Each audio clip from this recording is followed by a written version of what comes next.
Hey guys, welcome back to the channel. This is a story about what if Naruto and Ino get together early.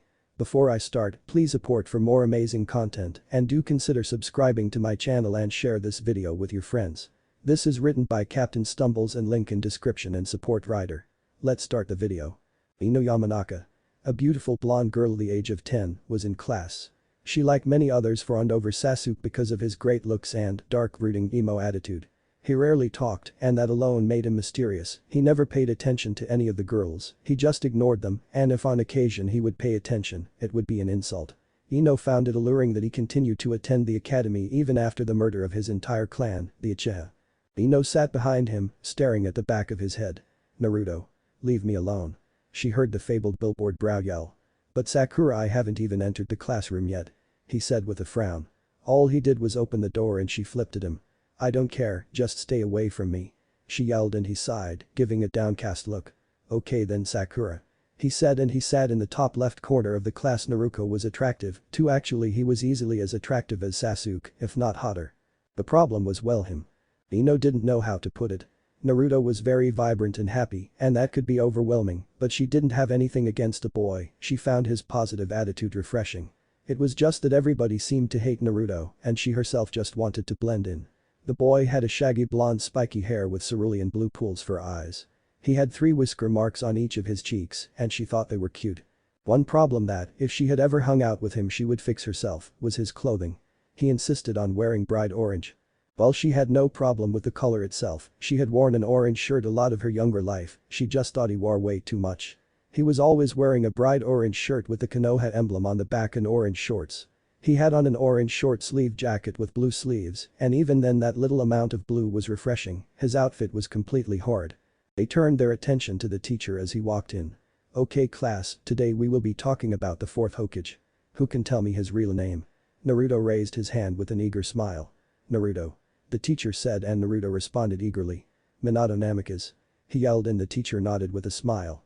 Iruka-sensei was one of the only people that didn't treat Naruto like trash. "Can you name some of his achievements?" Naruto nodded hastily. "He graduated at the academy early at the age we are now, getting to Chunin at 11 and getting to Jonin at 12. He was in the Anbu until he was in his late 20s. This was when he was selected by Lord 3rd and put in place as the 4th. Iruka nodded again. "Very good Naruto, though I am curious how you know that. A lot of people don't even know his real name." Naruto shrugged. "I read up on the awesomest Hokage because I have to surpass him." Iruka grinned, he knew of Naruto's goal. His lecture continued for an hour and a half before they went out for some light sparring and shuriken practice. Naruto was terrible at throwing shuriken, but he exceeded almost everyone in the class at Taijutsu. He was only matched by Sasuke, and even then it was pretty one-sided. Ino was number 2 when it came to Taijutsu with the girls, her facing off against Hinata for the number 1 spot. Hinata was really good when it came to Taijutsu. After that they went to lunch before finishing their lecture. Ino was one of the kids that walked home by herself as her dad worked at the interrogation place and her mother was usually busy at home. Ino wrinkled her nose as the smell of fire hit her nose. The sky began to go dark, covered by ash and smoke. She took off in a sprint as she spotted her compound. It was her compound up in flames. "Mom!" she yelled and she charged into a flaming building. Her eyes widened when she found her mother dead, lying in a pool of her own blood. "Mom!"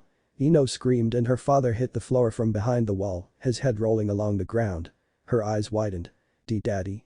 she muttered questioningly, falling to her knees. "Another one? Perfect." Ino's eyes got even wider and fear grasped her heart as a man stepped out from behind the wall, a katana in his hand, dripping with blood. "Lord Orochimaru might want one, I wonder if I should take her," he said but she didn't hear him, there was a loud ringing in her ears. The man shrugged and raised his sword, preparing to end the girl's life. He brought it down, but T connected with nothing. He frowned and looked around. The door hung off its hinges and a bit of blood laid on the ground where she was before. He shrugged, not caring, he had already completed his task, destroy the Yamanaka clan. Even with that little girl, there was no recovering from what had just happened. There were hundreds of dead Yamanakas all over the compound. The man then left. "Ino? Wha?" she asked out loud, she was floating and flying very fast at that matter, she looked up and her eyes widened. It was Naruto, a serious look on his face, a large cut on his cheek. "And Naruto?" Naruto looked down and nodded. "Yeah, it's me, I smelt fire and I came running. I grabbed you before he got you," he said and she nodded slowly. "Hey, are you okay?" she asked and he nodded. What about you? I mean, I never had any family, but I know it has to hurt to have them taken away like that. He muttered and he gave her sad eyes. Naruto, where are you taking me? He smiled at her. I was taking you to the old man Hokage-sama. Ino nodded and subconsciously leaned into his chest. The mental rapid she had just experienced had made her exhausted. She closed her eyes and drifted off to sleep. Ino woke in a room with yellow walls, and not that impressive. The bed smelled nice and it was comfortable. An orange blanket was around her and the sheet was white. The pillowcases were orange, while the pillows themselves were white. She looked around the room. It was pretty boring, it was clean, and that showed that the room lacked what a room should have stuff. She got out of the bed and walked out of the room slowly, taking into account that she was wearing the same clothes that she had fallen asleep with. She looked out of the doorway and her eyes widened. Naruto slept peacefully on the couch. The room was covered in his stuff, outfits and scrolls. Naruto himself was shirtless with a pair of black night shorts on. "And Naruto?" she asked aloud. He opened his eyes immediately and sat up. "What's up?" he asked, ignoring how tired he himself was. He had a bandage on his face and it hid the cut he received earlier. "Are we in your house?" Naruto shrugged. "Well, I guess you could call it that now. I mean, I just moved in today, but technically it's our house," he said, and she frowned. "Our?" Naruto nodded. "Yeah, the Hokage insisted that you stay with me while they repaired your house and he provided me with the keys to my mom's old house, I guess," Naruto said. "He refused to tell me anything about her or my dad, but he is letting me stay here. Strange." What about my family?" Naruto expected this question, but it made his breathing hitch. "I'm sorry Ino, you're the last Yamanaka." Her eyes widened and tears began to fall down her face. "And no," she whispered, she wanted to give up. "Hey, it's gonna be alright," Naruto said, and he was about to wrap her in a hug, but she pushed him away and ran into the room, slamming the door and locking it. He shrugged and laid down on the couch again. "Good night," he said. He didn't hear anything but silent sobbing in the house. Naruto looked at the clock and he frowned. It was 3 am. "Man," he muttered, and he forcefully pulled himself up, going to search the kitchen. To his surprise, everything was covered in preservation seals and there was plenty of food in there. He took out a package of meat and cheese, grabbing some bread and making himself an improvised sandwich. He made a pot of coffee. "I'm 10, I shouldn't be drinking this crap," Naruto said, sipping at his coffee. He watched some TV quietly. "Yo Ino. I dunno if you are going, but it's time for school, so I'm gonna head out." He heard a muffled "K." Naruto left for school in his normal school outfit. He made it to the class and to his surprise, everyone was talking about the extermination of the Yamanaka clan. Naruto sneered. "Will you shut up?" he yelled at all of them, getting surprised looks. "What?" Sakura asked him as if he had grown a second head. "Do you really think Ino would want this to be the conversation in the school? Come on. Look at Sasuke. He used to talk to people. How do you think Ino feels right now?" he yelled, and they looked down with ashamed looks. "Looks like you have someone to talk to, team," Naruto said, and he sat in his usual spot.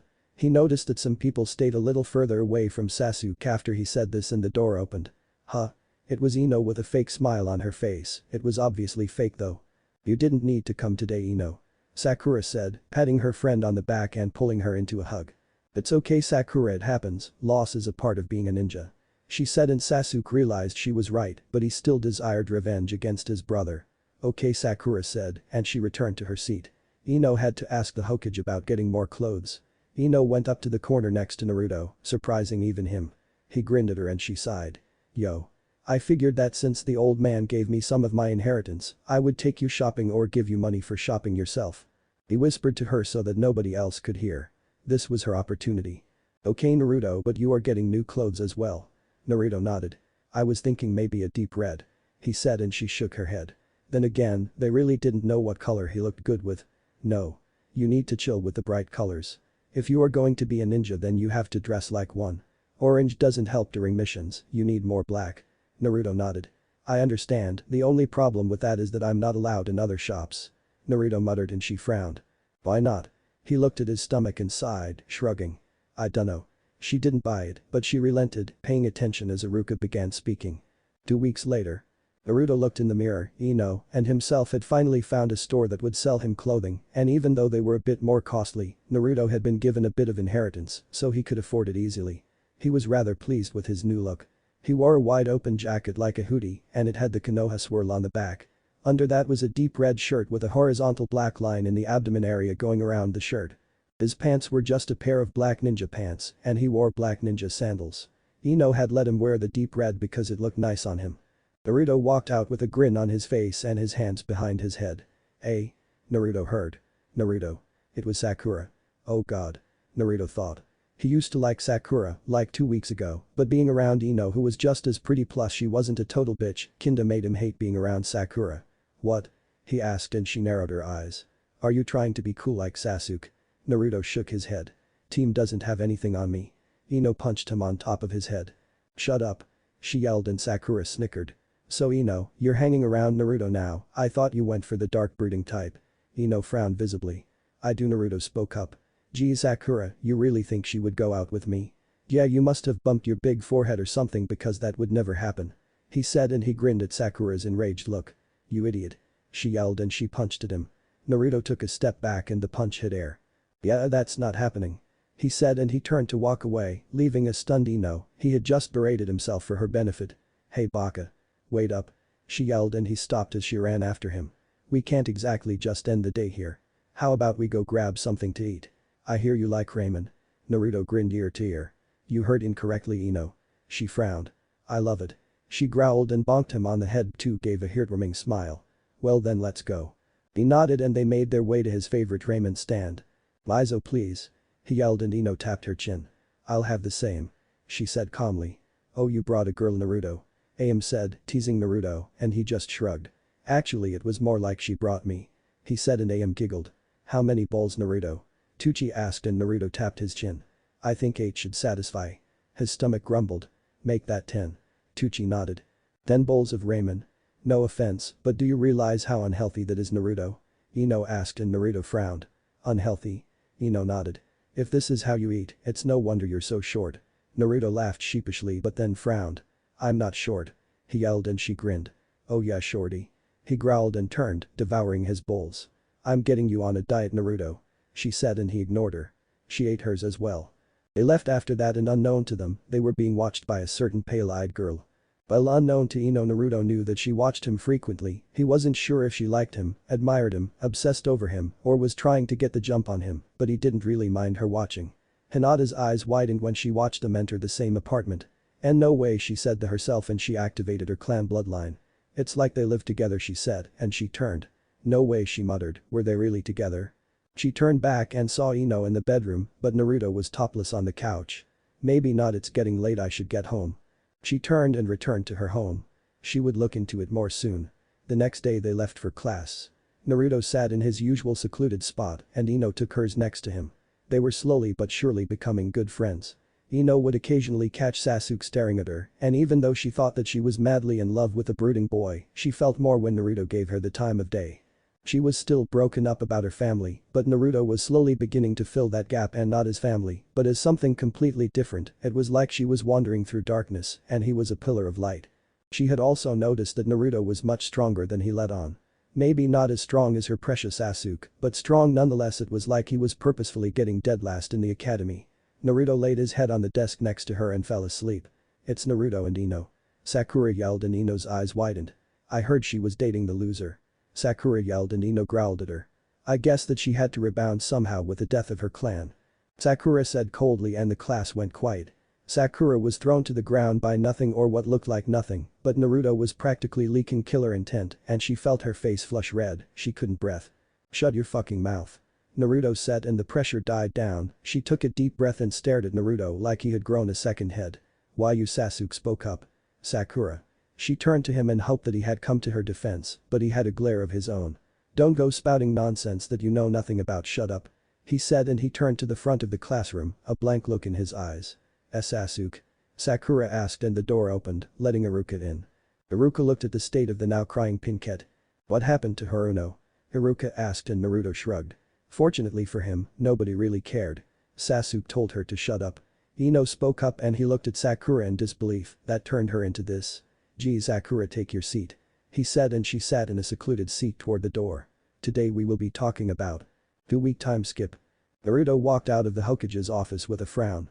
He heard that Ino wouldn't be able to return home for a while, not that he minded, he rather enjoyed her company, but she didn't seem to like it. "Yo Ino." He yelled when he spotted her on her way into his apartment, but she didn't hear him. He began to run but he crashed into someone. "Oh. Sorry old man Asuma." Naruto yelled and Asuma chuckled.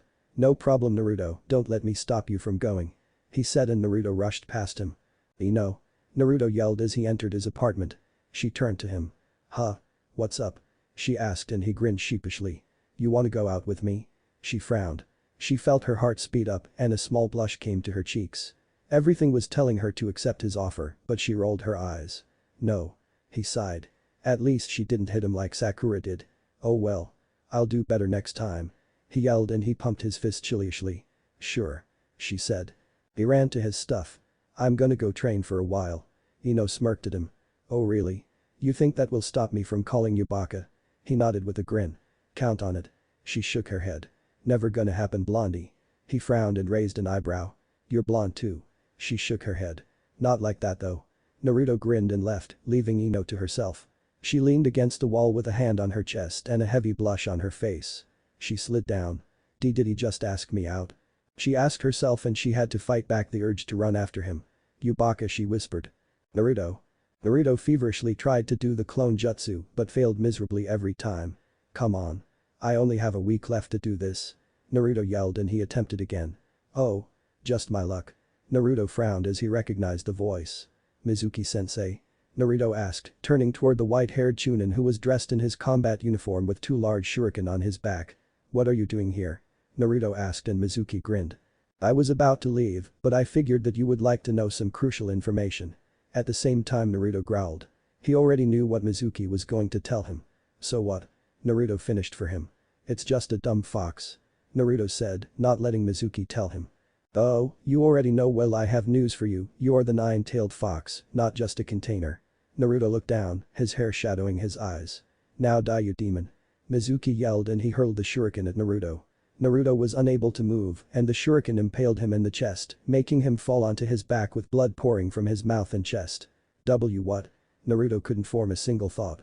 "Well I was kind of hoping that the demon brat would have more fight in him, but whatever." He said and he turned to flee, he still had the scroll. "Oh?" he muttered as a platinum blonde girl made her way into the clearing with tears in her eyes. "Ino?" he asked and she propped his head up on her lap, ignoring the blood staining her clothing. "Damn it Naruto I just help you get that shirt," she muttered. "Why yes sorry about that he muttered and his eyes slowly closed. "And no, Naruto." She yelled and she shook him, his hand lifelessly fell to the side. "Naruto." She screamed and he didn't move. "No please you were supposed to be there for me after the death of my clan." She muttered and she began to cry freely. "So the demon had friends?" Mizuki asked her, turning back around. Her breathing hitched as she looked at him. He smirked. Assuming you heard what I told him. So why weep for him, knowing that he is a demon?" Ino growled at him. "Because he wasn't a demon. He was my friend."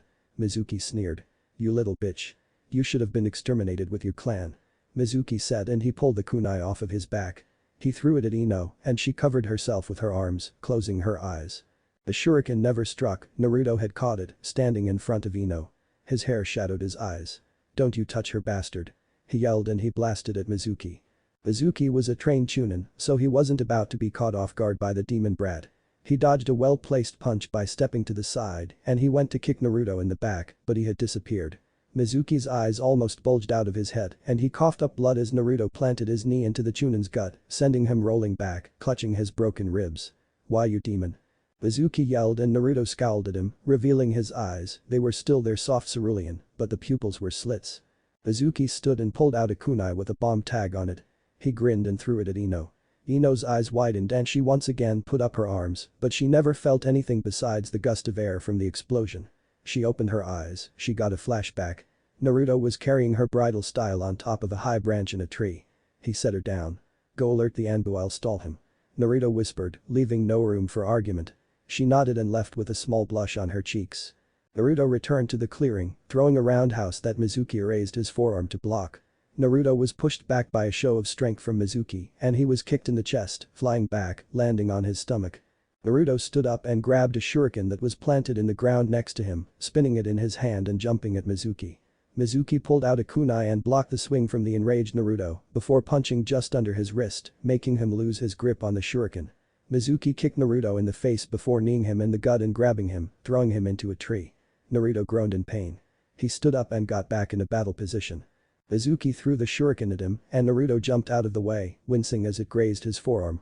Naruto grabbed a kunai from the ground and stabbed a Mizuki who was a little surprised by his show of aggressiveness.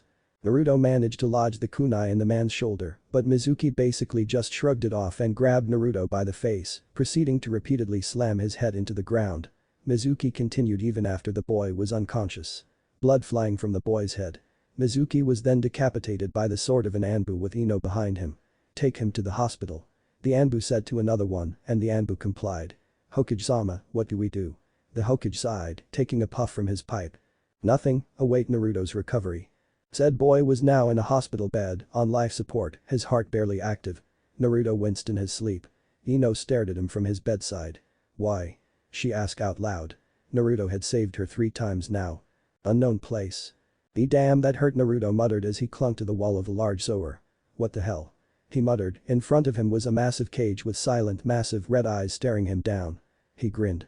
"Yo," he said with a small wave, but he then winced at the pain in his side. "Yo? I figured that you would already know who I am." Naruto's grin widened. "I do, but I just don't care. I feel like this relationship would be better it was built on positivity and kindness, besides, you haven't tried to attack me yet." The fox shook its head with a large foxy grin. "I like that perspective, brat, but I am made of hatred." Naruto shook his head. "I don't believe that. I've done my homework. You were said to be created by the Sage of Six Paths himself, right? He is the god of ninja, the original. In that case, he couldn't have been a bad guy." The fox grunted. "Your point." Naruto put his hands behind his head and the area slowly began to change. The ground turned white before blades of grass covered the ground with an occasional flower. The area turned bright yellow for a moment before it was replaced by a beautiful sunset that was set over a massive gorgeous lake and waterfall. The fox was still restrained by a leash that was strapped to a wooden post, the post read seal. "I pointed that he wouldn't have created a being of hatred, you are just misunderstood. I have some theories on the incident anyway." The fox frowned. "Theories?" Naruto nodded. "I think that you were controlled. I was reading about the fight between the first Hokage and Madara Uchiha. If he could control you, who's to say that only he can? I think the Uchiha were plotting," Naruto said, and the fox visibly scowled. "You would be correct in that regard, brat. I was controlled, in fact, it was an Uchiha. I think it was Madara again, but I couldn't be too sure." Naruto nodded. "Well, either way the villagers still hate us for what you did, whether you were in control or not." The fox nodded solemnly. "But hey. Now that I've talked to you, we can make a deal or something where I can access your chakra, right?" The fox shook its head. "It's not that simple, brat. We would have to merge our chakra and that would be excruciatingly painful." Naruto grinned. "Do it," he said with no hesitation. The large fox seemed to contemplate. "Fine," he said, and Naruto grinned. "How do we do it?" Naruto asked, and the fox gestured to the seal.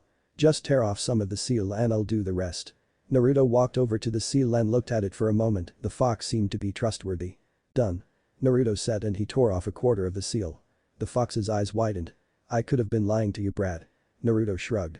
"I felt like I could trust you." The fox nodded. "Come here."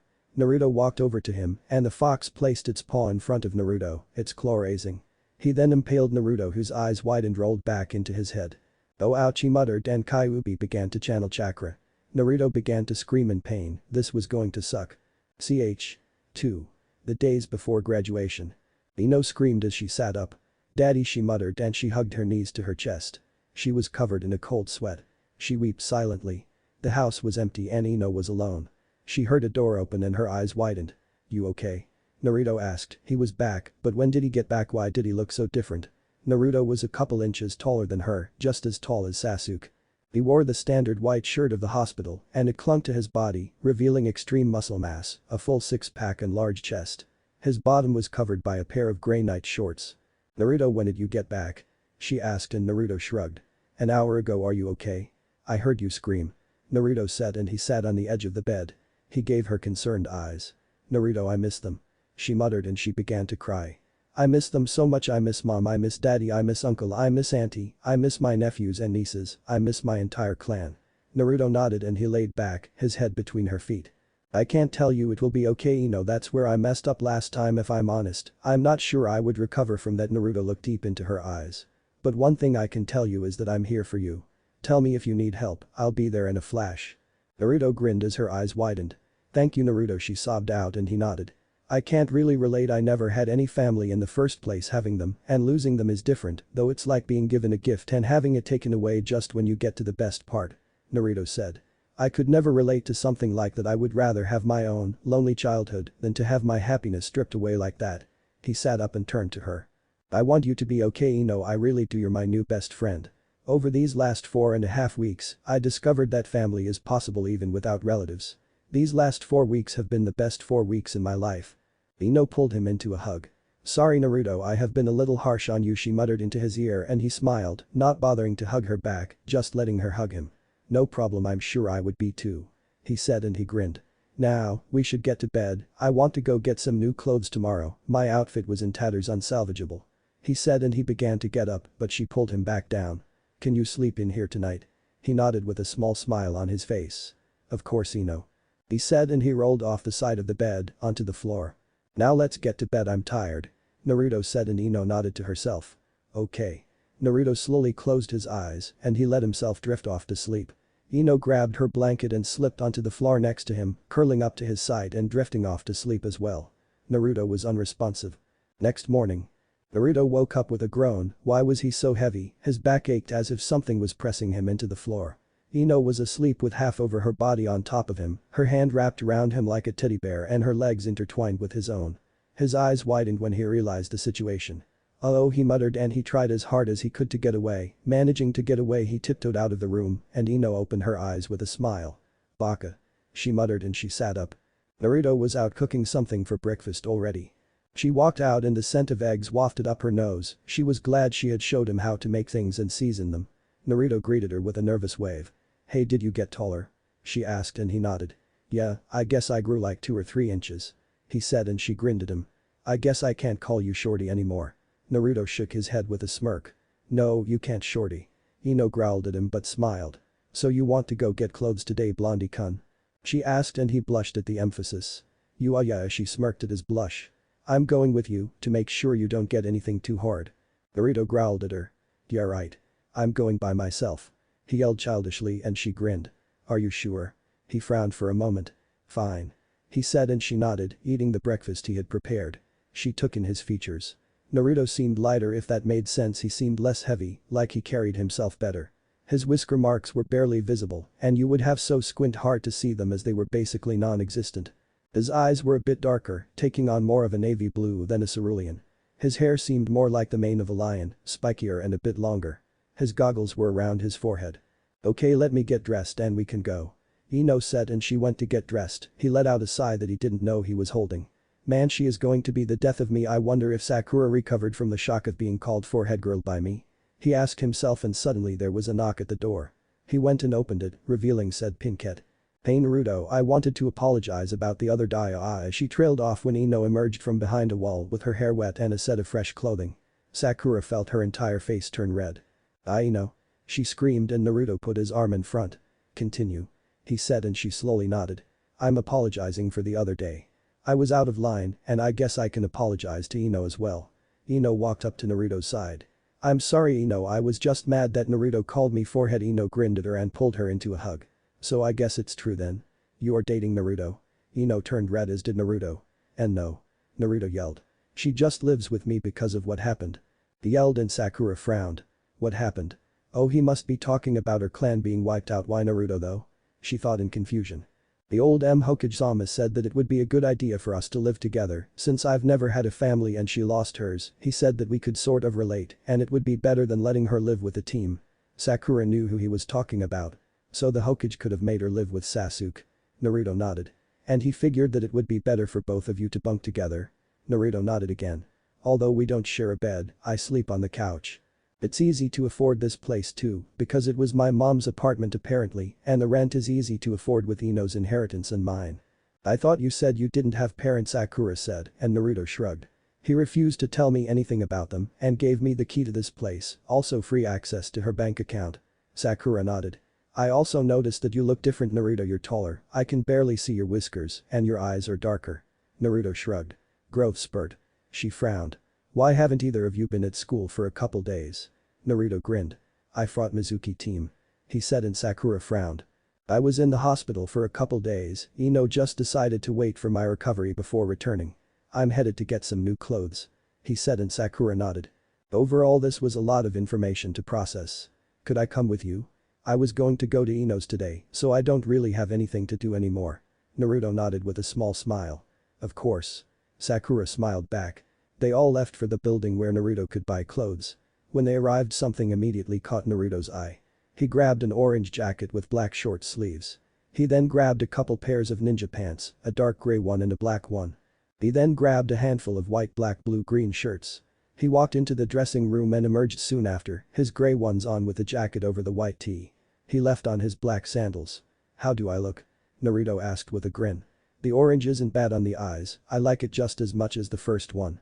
Ino said and Sakura nodded. Naruto purchased the outfit. He and the other two went out for food, talking. Naruto was reluctant to go to a certain restaurant and Ino knew why, but Sakura was confused. They ended up at a barbecue place, eating with Shikamaru and Choji. Oh Naruto, you grew. Shikamaru said and Naruto nodded. Yeah, I hit a small growth spurt. Choji frowned. Small? That leaves you as tall as Sasuke at least. Naruto nodded. Yeah, but if you really think about it, Sasuke isn't the tallest guy either. Shikamaru nodded. So what are you doing hanging out with Sakura and Ino? Naruto shrugged. I dunno, I was going to hang out with Ino, but Sakura tagged along, I don't mind. Sakura and Ino were lost in their own conversation about gossip and they kept glancing at Naruto. Naruto leaned back after her ate and sighed, closing his eyes, listening to the conversation going on around him. Brat. Someone is about to attack you. Naruto's eyes widened at the sound of the fox's voice. He looked around and he stood up, walking outside. Sasuke stood with a glare. What's up team? Naruto asked and Sasuke growled at him. I can sense your chakra dope, how are you so much stronger? Naruto frowned and rubbed the back of his head. Eating right. Sasuke pulled out a shuriken and threw it at Naruto.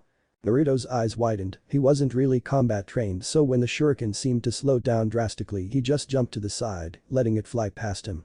Sasuke stuck his hands in his pockets. Never mind, nobody that is combat trained would dodge like that. He turned and walked away. Naruto looked at the retreating form of Sasuke before speaking. Slowed down shuriken. What the hell Kyuubi? He heard chuckling from inside him. When you get faster, things that normally would have been impossible to see, slow down. You've gotten a lot faster. Naruto nodded and he turned to a confused Ino and Sakura. What happened? She asked him, looking at Sasuke's retreating form. He was curious if I was stronger since I grew. Ino shrugged and watched Sakura run after the Uchiha boy. Well there she goes to spy on Sasuke, you training at all today? Naruto shrugged. I might run a couple laps and do some push-ups, but that's it, why, you wanna come? Ino nodded. Yeah, maybe I could give you some pointers. Naruto shook his head with a smirk and they made their way to a clearing that Naruto trained in. Ino took notice that the trees around were worn down like someone repeatedly struck them. Naruto peeled off his jacket and began to run around the clearing. Ino watched him with bored eyes. Maybe turn a jog into a sprint Naruto. Naruto nodded and dust kicked up, he took off in a quick sprint that she could still keep up with. Come on, you can run faster than that, you aren't even sweating. Naruto disappeared from her field of vision, clouds of dust kicking up all around the area. Her eyes widened when he pulled to a stop, sweating slightly. He turned to her. Was that better? She nodded. I didn't know you were that fast Naruto, he nodded. Yeah. Now what? He asked and she tapped her chin, maybe she could get him to take off her shirt and do sit-ups. Shirtless sit-ups. He peeled off his shirt, throwing it to the side. Her eyes widened at his body, he was ripped. Oh my, she muttered and he gave her a confused look. What? She shook her head quickly. And nothing, do the exercise. Naruto complied. This training went on for a while. They had been there for 3 hours, doing whatever Ino instructed him to do. They returned to their home after that, ready to eat and get ready for school the next day, they had the graduation exam in a couple days. Naruto took a much-needed shower, putting on his normal night shorts, but staying shirtless, laying on the couch, it was the middle of summer, so he really didn't need a blanket. Naruto closed his eyes, it was still early, but he wanted a head start on the next day, so he went to sleep. Ino followed suit, sleeping in the room, feeling safe with him in the other room. She closed her eyes and drifted off to sleep. Ino's dream. Ino ran from a man with a mask. The same man that destroyed her entire clan. She dodged a volley of shuriken by ducking and she threw a kick at his incoming form, but he caught her leg and slammed her into the floor. He then threw her away from him, weaving through hand seals. Fire style. Fireball jutsu. Ino's eyes widened and she covered herself with her arms, one thing on her mind, a name. Naruto, help me please. There was a flash and the fireball was cancelled out. Ino looked out and saw Naruto's back. He looked over his shoulder and grinned at her. Her eyes widened and a blush filled her cheeks. Naruto, she whispered, and the dream took a different turn. Ino found herself in a bed with purple blankets, she wasn't under them though, she was on top. Naruto entered the room with a grin and he sat next to her. She looked down at herself and she was almost naked. Her eyes widened and Naruto leaned in to kiss her, his chest bare and in boxers. Ino felt herself begin to lean in. Real world. Ino woke up with a gasp and sweat rolling down her body, her pajamas pretty wet from sweat and her panties soaked from the wet dream she had just had. It was light outside and the smell of breakfast hit her nose. She sat up quickly, embarrassed. She ran to the bathroom with a change of clothes and changed hastily, making sure to hide her panties at the bottom of her clothes. She walked out and greeted Naruto with a heavy blush and a good morning. "Hey, are you okay? You are extremely red, have you been hanging out with Hinata lately?" Ino had to suppress a laugh at his cluelessness. "Anyway, are you already dressed? We have school in an hour." Ino nodded. "Let's leave after we eat." Naruto shook his head. "I'm gonna get a head start, I'm going early. Should I wear the black pants or the gray ones?" She tapped her chin. "Gray." Naruto nodded. "What about shirts? Blue, green, black, gray, or orange?" She frowned. "White." Naruto frowned as well. "I didn't say white." She shrugged. "I did." He shrugged as well and grabbed his clothing, going into the bathroom. He changed and made his way out, scarfing the food down and leaving with a bye. She waved at him as the door closed and she then facepumped. "I had a wet dream about Naruto," she muttered, horror spread across her face. "I've never even had a wet dream about Sasuke." She slammed her head on the table. "What the hell is wrong with me?" She asked herself and she ate in silence, going to school after. Naruto was already in the back, seeming deep in thought. She frowned and took her spot next to him or 2 seats down from him because 2 spots were filled by random girls. "Oh Ino." He yelled and he scooted over 1 seat. "Sit here," he said, patting the desk where he was previously. She got up and sat next to him, waiting for Iruka to come in. Naruto went back into his brain while Ino listened to girls gossip about Sasuke and talk bad about Naruto. She sighed and laid her head down. "Yo Ino." She sat up. "Huh?" Naruto grinned at her. "It's time for lunch, I brought some, you hungry?" She looked around, it was in fact lunchtime, it seemed that she had fallen asleep. She smiled at Naruto. "Yes please." Naruto nodded. "Hey, you slept for a long time, did you sleep last night?" He asked and she nodded. "Yeah, I don't know why I'm so tired." He nodded. "You want to come with me to train again after school? Yesterday was a great workout." She shook her head. "No, I think I'm gonna see if I can hang out with Shika and Choji." Naruto nodded with a grin. The rest of the day went by normally and Naruto vanished after school ended. "Naruto." Naruto crossed his fingers. "Shadow clone jutsu." He shouted. He channeled a lot of chakra into it and his eyes widened when literally thousands of solid copies of himself appeared. "So this is easy." Naruto muttered. "I told you, brat." Naruto nodded. "So apparently whatever you guys do is passed on over to me, so basically just practice any chakra control exercises and I will take a group of you to do some taijutsu work, well not really taijutsu because I don't have a style yet but I am going to increase my reaction time." He got an army of nods and he did exactly as he said he would do. After his training he made all of his clones disappear. His eyes widened and then rolled into the back of his head as he was hit with an overload of information. He fell backward, unconscious. "Ouch," he muttered in his sleep. Hours passed and Ino went to where he was training to find him unconscious in the middle of the field. "Naruto." She yelled and she ran to his side, sighing in relief when she found that he was just unconscious. "You baka." She muttered and she propped him up, basically dragging him back to their abode. She threw him onto the couch and went to bed herself. Naruto turned over to get comfortable and she slept blissfully.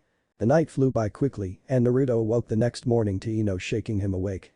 "Geez baka, you are really hard to wake up." Naruto sighed and scratched the back of his head sheepishly. "I trained really hard yesterday." She nodded. "I can tell." He sat up, ignoring the headache he had, and he got ready for the day, leaving to the academy with her. He sat next to her in their normal spots, girls crowding around them now. Naruto found it annoying. Sasuke smirked at him, having finally gotten some of his fangirls to leave him alone. "Stupid team," Naruto muttered, and Ino frowned at him. "What's the matter?" Naruto shrugged. "He just pisses me off, I hope I'm not on his team." Ino sighed. "Well, whatever happens I want to be on Shika, Choji, Sasuke's, or your team." Naruto nodded. "I wouldn't mind Shikamaru or Choji, I don't like the team, but I have to admit that it would be better having him on my team than Kiba. Plus it would add to the dynamic of the team without parents." He said with a small smile at his little joke. She frowned as she thought about that. "You know I still like Sasuke, Naruto, just not as much as I used to because I used to see him impenetrable, but now that that has happened to my clan, I can't help but feel like he isn't that mentally strong." Naruto nodded with a grin, grabbing her hand suddenly, surprising her and causing a blush to spread across her cheeks. "What are you doing, Baka?" she yelled. "Ino," he said seriously. "I'm here for you," he said, and he grinned. "Remember that. Okay." Ino nodded slowly, unsure of what to say, her words were caught in her throat anyway. She then smirked, however, a playful look in her eyes. "If you keep saying stuff like that, Baka, I might fall for you." His grin widened. "I'm looking forward to it." Her eyes widened. "You Baka," she muttered, and she turned away with a heavy blush. "Okay class, shut up. Your graduation is in 2 days, act like it. I basically just have some last-minute pointers today. Since you have the day off tomorrow to prepare, I figured that I would say a proper goodbye to each of you." Naruto's grin seemed to lighten the room at his favorite teacher talking. The day went by rather quickly, just chatting with the teacher. Naruto and Ino left after to go get something to eat for lunch, as they hadn't brought one. Naruto took her to Ichiraku. Ino was hesitant to break her diet, but Naruto seemed to know exactly how to help her with this. "Oh, I dunno, Naruto, I'm on a diet," he interrupted her with a grin and a clap. She frowned at him and raised an eyebrow. He put his hand on her head childishly, and her cheeks turned red with frustration. "Why you Baka?" she yelled, and she swung at him. He could see it in slow motion, and he could have easily dodged, but he had a point to make. The fist impacted into his cheek, pushing his head back a bit. She had put all of her strength into it, which was why she was surprised when he shrugged off her punch and began talking.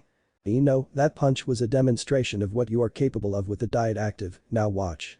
Naruto said, and he turned, punching a wall. It cracked. "See? Think about it this way, eat right and train. If you train hard enough, it won't matter what you eat." "Right." She nodded. "Now, either way it wouldn't matter to me, Ino is Ino. No matter how big or small, I'd love her either way." He said, and he turned around with his hands in his pockets. "Now let's go." He said, and she followed him into the ramen stand. Naruto ordering 10 bowls and Ino ordering 1. "Naruto!" Am screamed at him, and she hugged the younger boy to her chest. Naruto felt his breath leave him at the strength of the hug. "Where have you been?" and Naruto grinned as she pulled back. "Just getting used to the new living situation, plus she's been forcing me to eat healthier." Am nodded. "Okay." She then turned to Ino with a smirk. "Kicking your boyfriend into shape." Ino almost spat out a mouthful of noodles and her face flushed red. Naruto went to tell Am that they were just friends, but Ino nodded hastily. Naruto gave her a confused look, but shrugged. "Yeah, she really has been working me to the bone. I'm always sore now, I love it." Am blushed and Ino almost passed out. "Yeah, the reps she has me do, taking off my shirt, making me sit up." Ino felt a bit of blood come out of her nose, and Am turned away with a heavy blush on her face. "It's torture, she always watches me but never joins in." "Naruto, shut up." Ino yelled, and Naruto smirked at her. "What are you going to do about it? Make it harder." Ino growled at him, and he turned back to Am, who was a mess. "Where's Tucci, by the way?" Naruto asked, and Am recovered quickly. "He went to meet the ambassador to get the ingredients. Now that I think about it, he seems to be a little later than usual. Say, could you do me a favor and go check on him? He should be on his way back or outside the gate where he meets the ambassador." Naruto nodded. "Yeah. Come on, Ino." He yelled, noticing she was done finally. He had finished his noodles before the competition had started. She followed him toward the gate of the village. He had assumed that it was the main gate. He realized that Tucci was nowhere to be seen. Naruto frowned and narrowed his eyes, looking around. He sniffed the air and his eyes widened. He ran to the side and picked up a chef's hat, more importantly, Tucci's hat. Naruto growled as he spotted footsteps through the nearby woods, and he sped off with Ino barely able to keep up with him. Naruto landed on a tree branch with Ino landing next to him 4 seconds later. He looked down and there was a large carriage. Outside the carriage was a group of genin, rock genin. Naruto frowned, genin this far out. Did that mean that they were on a C-rank mission? Maybe, but that also meant that there was a jonin around too, right? Naruto's eyes widened and he turned, grabbing Ino by the waist, and jumped back through the stood a man with a kunai in his hand and a brown vest. He was the jonin. "Naruto, what's going on?" Ino yelled, and Naruto growled. "He is on a mission with his team to abduct Tucci." Naruto deducted. "Why though? Why would they want to?" Naruto withdrew a kunai of his own, surprising Ino. "You aren't even a genin, boy, leave right now and I'll spare you too." Naruto glared at him and whispered. "Ino, go alert Hokage-sama." Ino slowly nodded and Naruto glared darker at the man. Naruto dashed at him and the man jumped back. "Wait." He yelled and Naruto went to stab him, but he spun around to slash. "Come on kid, there are 4 of us and only you." The jonin looked around, Ino was gone. His eyes widened. "You 3, go after the girl." Naruto's glare deepened. They weren't that far from the village, but Ino wasn't very fast. "Why are you abducting old man Tucci?" Naruto yelled at him and the jonin glared back. Because old man Tucci is a missing Nineveh Wagaker. Naruto's eyes widened, but he glared again. He didn't know much about the elderly man, but he knew that it was very possible with the speed of the elderly man, the rate at which he could make ramen was off the charts. Okay, so now we have to fight, right? The man disappeared, reappearing behind Naruto to answer his question. Naruto turned around and his eyes widened. The older shinobi now had a blade that looked similar to a katana but thicker in his hands. Naruto raised his kunai, but the downward swing was much too powerful for his younger arms to handle. He was thrown back, his feet coming off the ground and allowing himself to roll on his back. Whoa, he muttered, and Naruto's eyes widened when he was surrounded by a large dome made of earth. He felt his chakra begin to slip away. He frowned and punched the roof with all the force he could muster, effectively cracking it, but not destroying it. He pulled back his hand, wincing, his knuckles were bloody and torn. Naruto growled and punched it again, effectively making a hole before kicking it in the same spot, letting himself out. He landed on top, breathing heavy. He stared at the Jonin, who shrugged and appeared beside Naruto, swinging at him with his sword, but Naruto leaned back, allowing it to pass by in front of him, before effectively kicking the Jonin in the gut, sending him sliding back on his feet, off of the dome. Naruto crossed his fingers. Shadow Clone Jutsu. Naruto yelled, and the area was filled with 100 of himself that all jumped down toward the Jonin, but he weaved through hand seals. Earth style. Earth wall.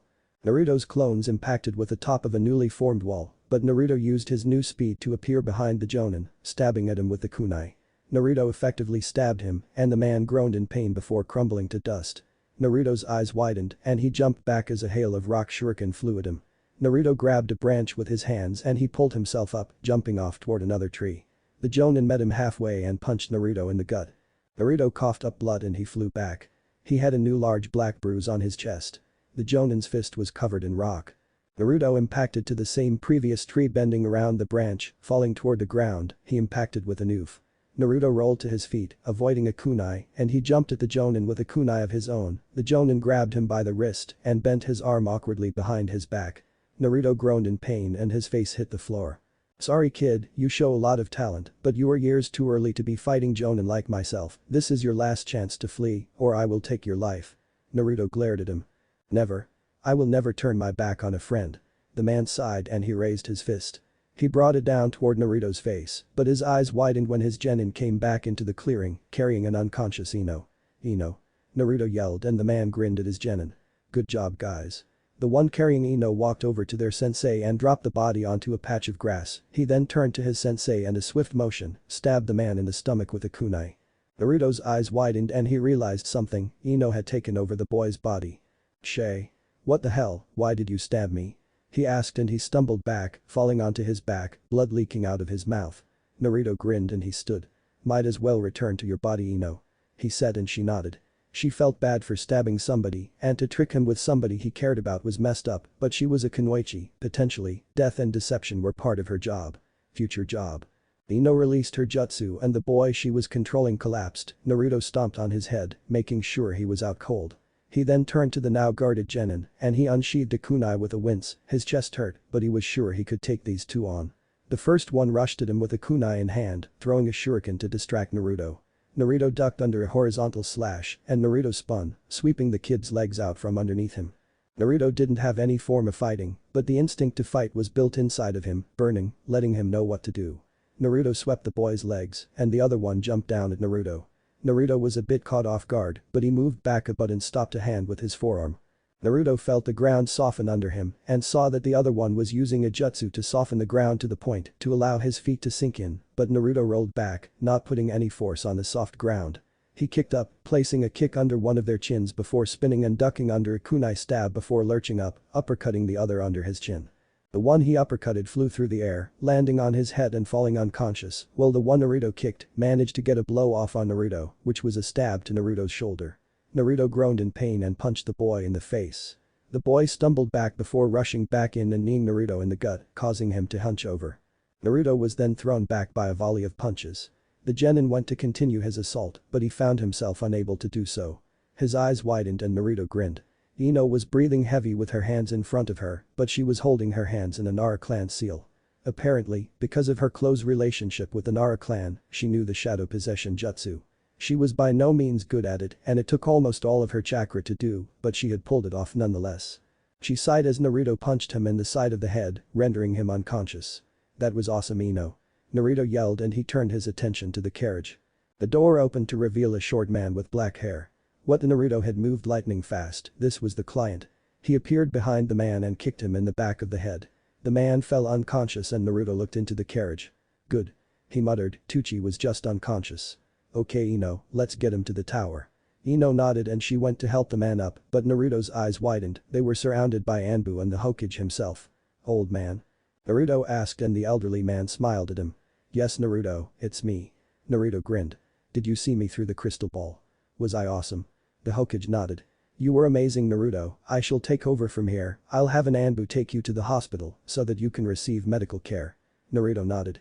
Nico, take them. An Anbu with long purple hair nodded and grabbed each of their hands, shunshunning. They were almost instantly at the hospital. Take care of yourselves from now on, nurse, help these two, Hokage's orders. The Anbu said and they nodded. The nurse came and led them to a room where Naruto would begin to heal and Ino would be replenished on chakra slightly. Naruto grinned at the nurse as she began to heal him. He was glad that he had taken off his jacket at Ichiraku and forgot to bring it or else it would be ruined. So do you only work here on Tuesdays? He asked and she shook her head. No, I work almost every day. Naruto frowned. Really? I'm here a lot and I haven't seen you before. She shrugged. I may just not be your assigned nurse. Naruto nodded. She was healing him much faster than anyone had before. Wow, that's healing fast. He said and she nodded. Medical ninjutsu helps a lot. Ino looked at her and blushed. Could you teach me some? Ino asked, looking away and the nurse grinned. Of course. Ino grinned as well and resisted the urge to cheer. You should both be fine by graduation, take tomorrow off, and she looked at Ino. Ino. She nodded. Ino, come here whenever you get the chance after graduation. Ino nodded hastily. Okay, well now you are free to go and rest up for the exams, good luck. They nodded. Chapter 3. Narcisino Formation. Naruto gasped as he woke up, today is the day. Naruto grinned and got ready for the day. He made a small breakfast for him and Ino so that they weren't starving all day. Naruto grabbed her by the forearm carefully and they ran out of the building. Come on. He yelled, they were graduating, he wanted to be there with plenty of time to spare. Naruto. Ino yelled as he grabbed her and picked her up bridal style, jumping rooftop to rooftop. He landed in front of the academy with Ino and set her down. She went to punch him, but he was already running in front of her, toward the door. She just sighed and walked after him. Naruto charged into the class. I'm here. Believe it. He yelled and Sasuke snickered at him while Kiba just laughed loudly. Shut up team. Dog boy. Naruto yelled and Sakura giggled. Naruto made his way to the back where he usually sat, but he didn't sit down as it was absolutely surrounded by girls. He turned and spotted an empty seat, he gained a devious look in his eyes, and he sat by Sasuke. Sasuke's eyes widened as they were swarmed by fangirls. And no. Sasuke yelled and Naruto laughed. Take that team. He yelled and he received a sudden punch to the back of his head from Ino. His face hit the desk and Sasuke snickered at him. His face then hit the desk too, much to the surprise of everybody in the class. You're both morons. Ino yelled and Naruto began to laugh. Sasuke looked at her like she had grown a second head. He just relented and turned to the front of the class, awaiting their Chunin teacher. Okay. He heard and Iruka came in. We will begin immediately. Starting in reverse alphabetical order. Ino's eyes widened. Ino Yamanaka. Ino stood up and walked out of the room, into the testing room. Do the clone jutsu please, 3 clones. Ino nodded and did as she was told with a burst of chakra. Congratulations Ms. Yamanaka, you pass. Ino grinned and took her headband, running back into the class. Haha. She yelled, holding it up. Next up, Naruto Uzumaki. Her eyes widened when Naruto got up with a bored expression. He made his way out of the room before coming back in a minute later with his headband around his forehead and a large grin. Alright. He yelled. Orientation is tomorrow. He said as he sat down and Ino nodded. Yeah. I wonder who will end up on my team. Naruto shrugged. I have a sinking feeling that the team is going to be on my team. Ino frowned at him. Why? He shrugged again. Because I'm dead last and he is number 1. Naruto said and her eyes widened, that made sense. Good point. In that case Naruto patted her head. I dunno Ino, you're the second best of the girls in the class, second to Hinata, but she's a Hyuga, so you can't really get mad about that. Ino nodded. I guess. The rest of the names were called and Naruto saw that literally everyone in their class had passed. After school Naruto and Ino went out to eat, getting some barbecue. What do you want to do today? Ino asked after they finished eating. I actually wanted to train a bit. Ino nodded, she needed to start training. Okay, maybe I could join you this time. Naruto nodded with a grin. I'd like that. They left toward the training ground. Naruto decided that it would be good to get in a small spar before they trained, as to know where Ino's abilities were at in terms of skill and power. Okay Ino, you take the first move. Naruto said, getting into a position where he could dodge her attacks or send them back. I didn't know you had a style Naruto. Naruto shook his head. I don't, this is just a basic stance to return blows. Ino nodded and got into her stance, hers was an altered version of the academy stance to make her blows quicker and more precise. It made up for her general lack of power. Naruto grinned and she ran at him. She threw a quick jab that he caught and pushed her hand back, making her stumble back a bit. Come at me with the intent to kill Ino. He said with a hardened look and she nodded. She punched harder this time and he dodged by slipping his head to the side. She then came back with an elbow to the back of his head, which, albeit surprised him, was easy for him to dodge. He leaned forward and ducked, making her lose her balance, and he grabbed her ankle, pulling. She fell on her back with a sharp breath. Okay, well I can say that you are easily much better than Sakura when it comes to Taijutsu. Hinata has you beat but she has me beat in terms of raw talent for it as well. She nodded. Now we see how accurate you are. He said and he tossed her a kunai to which she caught it and he pointed at a tree. Throw it mid-center. Ino nodded and threw it, the kunai drifted to the right slightly, and Naruto nodded. I can see what the problem is, you are focusing too much on the throw and locking your elbow to throw it. You need to throw it in one fluid motion. He demonstrated, hitting the mid-center of the tree. Do you know any ninjutsu? Ino tapped her chin for a moment. Well you know that I already know the shadow possession, I also know expansion jutsu, I know my clan jutsu, which is mind transfer jutsu. I also know a basic splash water jutsu. Naruto nodded. That's really good, I guess the good relationship with Nara and Akimichi really come in handy huh? She nodded with a smirk. Yeah, I could totally kick Forehead's ass. Naruto grinned at her enthusiasm. Have you worked on your chakra capacity at all? She nodded. A little bit why? Because I kind of want to teach you the shadow clone jutsu it's just that they take a lot of chakra to make at least 4. She frowned. Shadow clone. What's that? He crossed his fingers and a single clone popped into existence. This one is solid and you gain the knowledge experience back after you kill it. Ino nodded, a little caught off guard by his ability to create shadow clones. I just showed you the hand sign, but it requires a lot of chakra, so try it, pour as much chakra as you can muster into it. She nodded and crossed her fingers. Shadow clone jutsu. She yelled and 2 of herself popped into existence. Naruto smirked. How much chakra do you have left? She frowned and closed her eyes. Enough to make a couple more. He nodded. Well, let's start them on some chakra control exercises. You and I will be working physically. She nodded. The next 4 hours were dedicated to training, Naruto pushed her to her limits on every exercise he had her do. He even suggested that they get weights. She agreed with him, albeit not being naturally strong, Ino knew that with right amount of hard work, anything was possible. After the training session Naruto took her to the store where he usually bought any ninja supplies that they would sell him. They both got a set of chakra weights, thankfully they were allowed for civilians. Naruto was in a great mood and Ino was physically beat. Naruto helped her a bit to get home, assuring her that it would be much better after the first couple of sessions. Ino immediately laid down and Naruto took it upon himself to make something for them to eat. He made a small dinner and they ate before doing their nightly routine and going to bed. The next morning, the day of orientation. Naruto sprung off of the couch with a grin and his eyes widened, the smell of breakfast hit his nostrils. Yo, what's cookin'? He asked, fishing his clothes out of the bag next to him. Just some eggs and bacon, you want pancakes? Naruto smirked. Wife material. He yelled and unknown to him, her face turned the shade of a tomato. I would love some. She nodded silently. Naruto went into the shower and got dressed afterward. He walked into the kitchen and his eyes widened, she looked awful. Hey are you okay? You look like you didn't get any sleep last night. He said and she shook her head. No Naruto I keep having nightmares about my family about what the guy said. He said that Lord Orochimaru wanted my family dead Naruto frowned. Lord Orochimaru huh? Like the snake-san in Orochimaru? She nodded. That man was said to be a genius, so if he did that he must have done it for a benefit he tapped his chin. What could he possibly gain from that? She asked and Naruto looked down. I dunno Ino she looked down too, but put up a small smile afterward. Hey, let's eat okay? He nodded and gave a heartwarming grin. Of course. Naruto sat at the table with her and ate in silence. Ino was already ready for the day, so they departed afterward. Hey if you want I can carry you Ino, I know you must be tired, you can get a bit of sleep, we still have time, so I'll take the long way. She seemed to contemplate it for a moment. Okay Naruto. Naruto got into a kneeling position and let her get on his back, walking afterward. Okay he muttered, looking around. She fell asleep on his back quickly, leaving him to his thoughts. Naruto walked through the forest that goes from the back of their new house to the academy. She occasionally mumbled something about Sakura having a big forehead or Naruto being a baka, but he thought it was adorable. The forest was calm and serene, relaxing his nerves.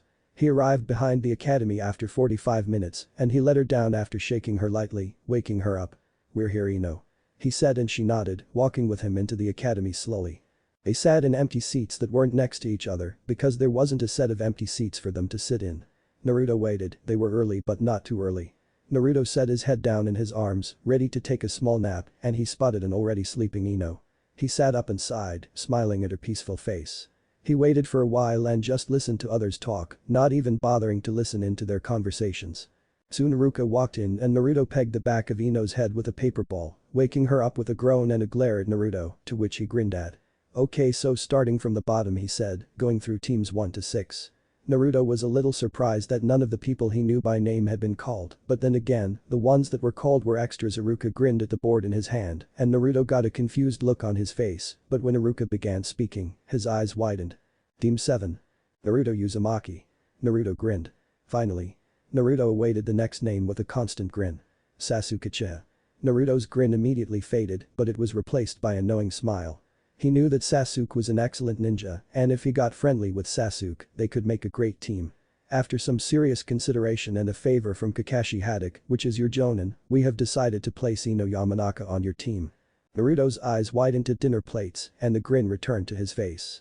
Ino felt Sakura glaring at her back and she smirked. She was happy to outdo forehead billboard brow. "Yada?" Naruto yelled and Ino grinned. Sasuke looked back at him with a curious look and a sigh. "I know the dope is stronger than he lets on, and I have a feeling that these two trained together. I think that I actually got the good end of the deal, despite his intolerable personality and attitude." Sasuke thought, and Naruto even grinned at him. Sasuke nodded at him and they rearranged the seats so that Team 7 could sit together. Team 8. Naruto looked at Iruka. "Hinata Hyuga, Choji Akimichi, Shino Aburam." Naruto grinned, so they completely dissolved Inashikacho. Hinata was a good sensor and Taijutsu specialist, so she could be great for close combat. Shino was tactful and observant, constantly surprising Naruto. Choji was a great friend and a potentially great teammate. He was physically powerful, and he could cover their small amount of weaknesses.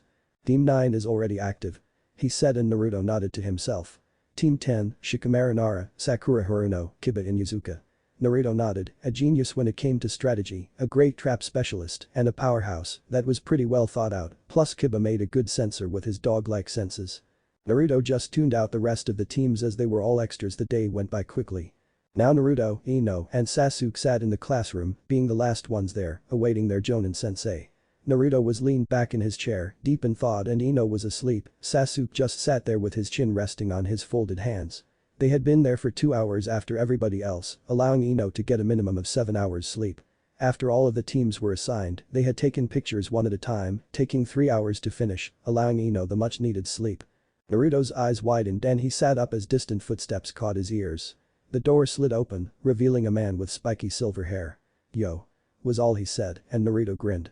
"Yo," he said back, and Sasuke just nodded with his head.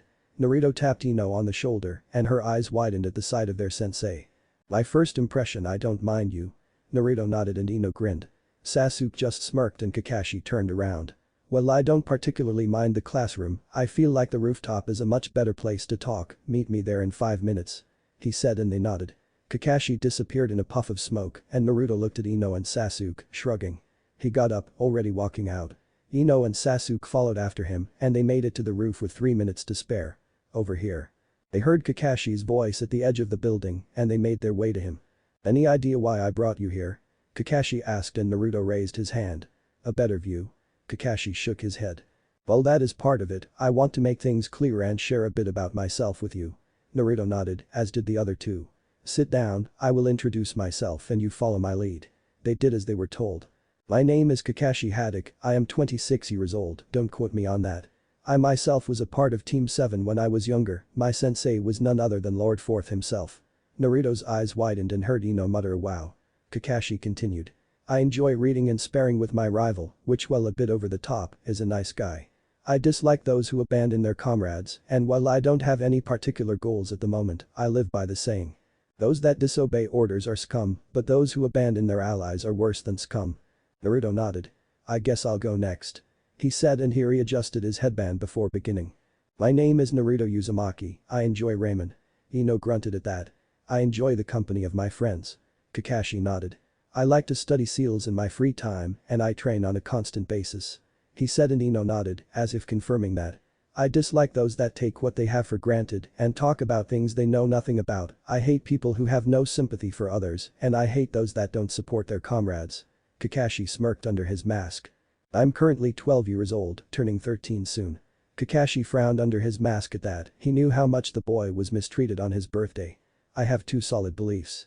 The first one is that I will never go back on my word, the second is that I never give up. When I'm knocked down, unless I'm dead or unconscious, unless you break every bone in my body, I will stand up again. Sasuke even smiled at that one. And my goal? My goal is to be the greatest Hokage. Surpassing all of those that came before me. Kakashi grinned under his mask and gave Naruto an eye smile. Next, Yamanaka. Ino nodded and took a deep breath, thinking about what to say for a second. My name is Ino Yamanaka, I am 12, actually just 2.5 weeks younger than Blondie. Naruto grinned. I like flowers, spending time with my friends, and training to become a great kunoichi. Kakashi nodded. I dislike those that have barely if any regard for those that care about them, traitors, idiots, although there is one exception to that, loud people again I have an exception, and bright colors man she muttered the last part, and Naruto snickered. I live by the saying that Naruto has imprinted into my head over the last whatever, which is that I never go back on my word. As for my goals for the future. She tapped her chin for a moment. I have two, I want to be a great kunoichi, to surpass even Tsunade of the Sannin, and I want the opportunity to train a child of my own one day to inherit my ideals and abilities. Kakashi grinned under his mask again, his students were promising so far. Your last Uchiha. Sasuke nodded offhandedly. My name is Sasuke Uchiha, I'm 13. Kakashi nodded and Sasuke continued. I like two things. The first is tomatoes, the second is silence. Kakashi wanted to laugh at the boy, but he bit his tongue. I hate a lot of things, and I would like to destroy a number of them. His mind drifted to a pink-haired fangirl, and he shuddered. My saying is that I will push myself beyond my limits at all times. Kakashi shook his head with a small smile. My goal isn't a goal, but an inevitability, I will without a doubt murder my brother. Kakashi nodded. And I will restore the Uchiha clan. Kakashi sighed and he turned, looking at the monument. Tomorrow, I would like for you guys to meet me at Training Ground 7, come at 5 AM. I wouldn't eat breakfast, unless you want to barf it up. He said. Also, if I were you, I would discuss your strengths and weaknesses with your teammates. They all nodded and Kakashi disappeared in a puff of smoke. So I guess that I'll start, Naruto said, and he turned to the other two. With my clones I have a wide variety of strategies that I could use, from an all-out attack to a barrage of shuriken, or a trap. My Jinjutsu is okay, but not great enough to use against a Jonin yet. My accuracy is easily excellent, my Taijutsu, if you could call it that, is okay when it comes to reaction speed, but it lacks any form. I know a mid-level wind jutsu which is air bullet and I can use it pretty efficiently. I have power behind my punches, and I've been looking into Kenjutsu or swordplay. I'm a bit slow, but I'm working on that with Ino, I bought weights yesterday. Sasuke absorbed the information and nodded. I have great form in Taijutsu, my reaction speed is fast, but I lack the power to follow through with it, my punches have a shortage of power, which, while is useful in the academy where it doesn't matter, may be ineffective against other shinobi. My Jinjutsu is lackluster and my ninjutsu is great. I know 3 fire jutsu, being Fireball Jutsu, Phoenix Flower Jutsu, and Dragon Flame Jutsu, however the last one takes a massive amount of my chakra reserve. Naruto and Ino nodded. I have decent Taijutsu and I am fast, but my punches lack power. I am pretty good at Jinjutsu, and I know a couple. I have the basic academy jutsu, the shadow possession, mind transfer, expansion, and shadow clones. I also know a basic soaking jutsu, called water jutsu. I have an above average chakra reserve, because I have trained to increase it before. I am working on my speed and power with Naruto. With all of their strengths and weaknesses out of the way, they decided to head home. Naruto wanted to make a quick stop beforehand though, and Ino decided to go with him. They ended up at the store where he could buy ninja equipment. He ended up getting some ninja plated gloves similar to Kakashi's, only they were a dark red. He swapped his orange short sleeve jacket with a deep red one that had a black Konoha swirl on the back. His pants remained the black shinobi ones with his weapon pouch on his side, and he got some black shinobi sandals to match. He also decided to buy a couple of scrolls and a sheathed ninja sword that he would have to train with before using it properly. Ino decided to change up her look as well, to fit a more shinobi-like style. She got a black jacket similar to Naruto's and decided on a grey ninja shirt to go under. She covered her bottom half with grey kunoichi pants and decided on black shinobi sandals. After some thought she had her headband modified to go around her waist as a belt. She ended up getting some grey plated gloves like Naruto's and they went home, glad that they had inheritance. Naruto and Ino put the weights on their wrists and ankles, channeling chakra into them until they could barely walk up the stairs. Then they made their way to the training ground to see if they could get used to it. They trained for a long time, 6 hours this time. Ino seemed to have a new determination that Naruto assumed came with being a ninja. When they returned home, Naruto made some fish and they went to bed. Next morning, Naruto woke up with the blurring of his alarm, going into the kitchen to get some food, not heeding Kakashi's words. Ino joined him a moment later and they had a normal breakfast, taking turns in the shower. Naruto got dressed in his new outfit and Ino did as well. They made their way to the training ground with a couple minutes to spare. Sasuke was already there. "Yo team," Naruto said and Sasuke groaned. "What dope?" Naruto grinned. "I was just curious if you figured out what we were doing here." Sasuke shook his head and Naruto shrugged, sitting down, ready to get some sleep because their sensei was probably going to be late. 3 hours passed before Kakashi landed in the clearing. "Yo," was all he said and Naruto grinned at him. Sasuke glared and Ino gave him a nonchalant look. "So, today I have gathered you all here for an official test, you see. That little genin test was only to ward out the complete morons with no potential to be a ninja." Naruto frowned but nodded. "You are going to get these bells." He held them up. "Anything it permitted and those with a bell would be taken in as my pupil." Naruto glared. "But there's only 2 of them." Kakashi nodded. "That means that one of you will be sent back to the academy." "Bullshit," Naruto yelled and Kakashi sighed. "You have until noon, begin." The 3 of them jumped away, leaving Kakashi to wonder who was going to attack first. Naruto, Sasuke, and Ino sat in a tree next to each other whispering. "This doesn't make any fucking sense," Naruto muttered, and Ino agreed with him. "It's almost like he is pitting us against each other, but why would he do that?" Ino asked aloud and Sasuke seemed deep in though. "If I don't get a bell, I might not ever be able to kill Itachi. If he's pitting us against each other then why did he give us that bogus speech yesterday about never abandoning your allies?" Naruto questioned in his mind, racking his brain, but then his eyes widened and a grin spread across his face. "I figured it out," he said and he pulled out a kunai. "He wants us to use teamwork to get the bells. If we work together to get the bells, then technically we all got the bells right." Ino's eyes widened. "That makes sense, but what's the plan?" she asked and Naruto looked at Sasuke. "Come on team, you're supposed to be smart, come up with a plan." Sasuke nodded, not caring about the insult. He began to think, closing his eyes, taking in the layout of the battlefield. "Naruto, you said that you could create lots of clones, right?" Naruto nodded. "Well then here's what we do." "Kakashi." Kakashi stood in the middle of the clearing with a blank look on his face. He looked around, spotting 2 of them rather easily. He couldn't spot Naruto however. "Yo," Naruto said and Kakashi's eyes widened. Naruto stood behind him with 2 bells in his hand. Kakashi's turned into saucers. "What? How?" Naruto grinned and tossed them to him. Kakashi reached to catch them, but they burst into smoke and Kakashi was tackled by 2 clones. Kakashi smirked and he went to throw the clones off, but he found himself only able to dodge a fireball storm that headed toward him. He managed to avoid the jutsu and he turned, catching Naruto's fist. Naruto smirked and Kakashi turned around, kicking a Naruto in the face. The Naruto burst into smoke and Kakashi turned back to the original, punching him in the stomach, only for him to burst into smoke as well, replaced with a log that had explosive tags on it. Kakashi jumped back and the explosion erupted. Kakashi went to turn around and intercept Naruto, managing to catch a sloppy kick, but it pushed him back. Kakashi pushed his leg back and threw a roundhouse kick that connected with Naruto's abdomen, sending him back. Kakashi dodged a volley of shuriken that came from the tree line and he spun, sweeping Sasuke's legs out from under him. Kakashi then bent his arm around his back, pinning him to the floor with a kunai to his neck. "What would you do now, Naruto? There are many situations like this when you are in a battle with enemy ninja, how would you respond to it?" Naruto just smirked and pointed behind Kakashi, but Kakashi couldn't turn his head to look. He was stuck in a shadow possession jutsu, courtesy of a silent and heavy breathing Ino. Kakashi cursed himself for dropping his guard and praised his genin for their teamwork. Kakashi was forced to reach down and grab the bells before throwing them to Naruto. Naruto caught them and they grinned at Kakashi who frowned, not liking the fact that he was beaten. "We win sensei, we figured out that the goal was teamwork and we decided to attack you as a team, as a matter of fact." The Sasuke under Kakashi turned into Naruto before bursting into smoke, letting Kakashi fall a bit. Sasuke came out of the tree line with a smirk. "Well congratulations, but who gets the bells?" Naruto grinned. "Well technically all 3 of us do because we worked together to get them." Kakashi nodded with an eye smile. "Good job guys," he said and he walked over to Naruto. "You all pass." Naruto cheered. "Alright."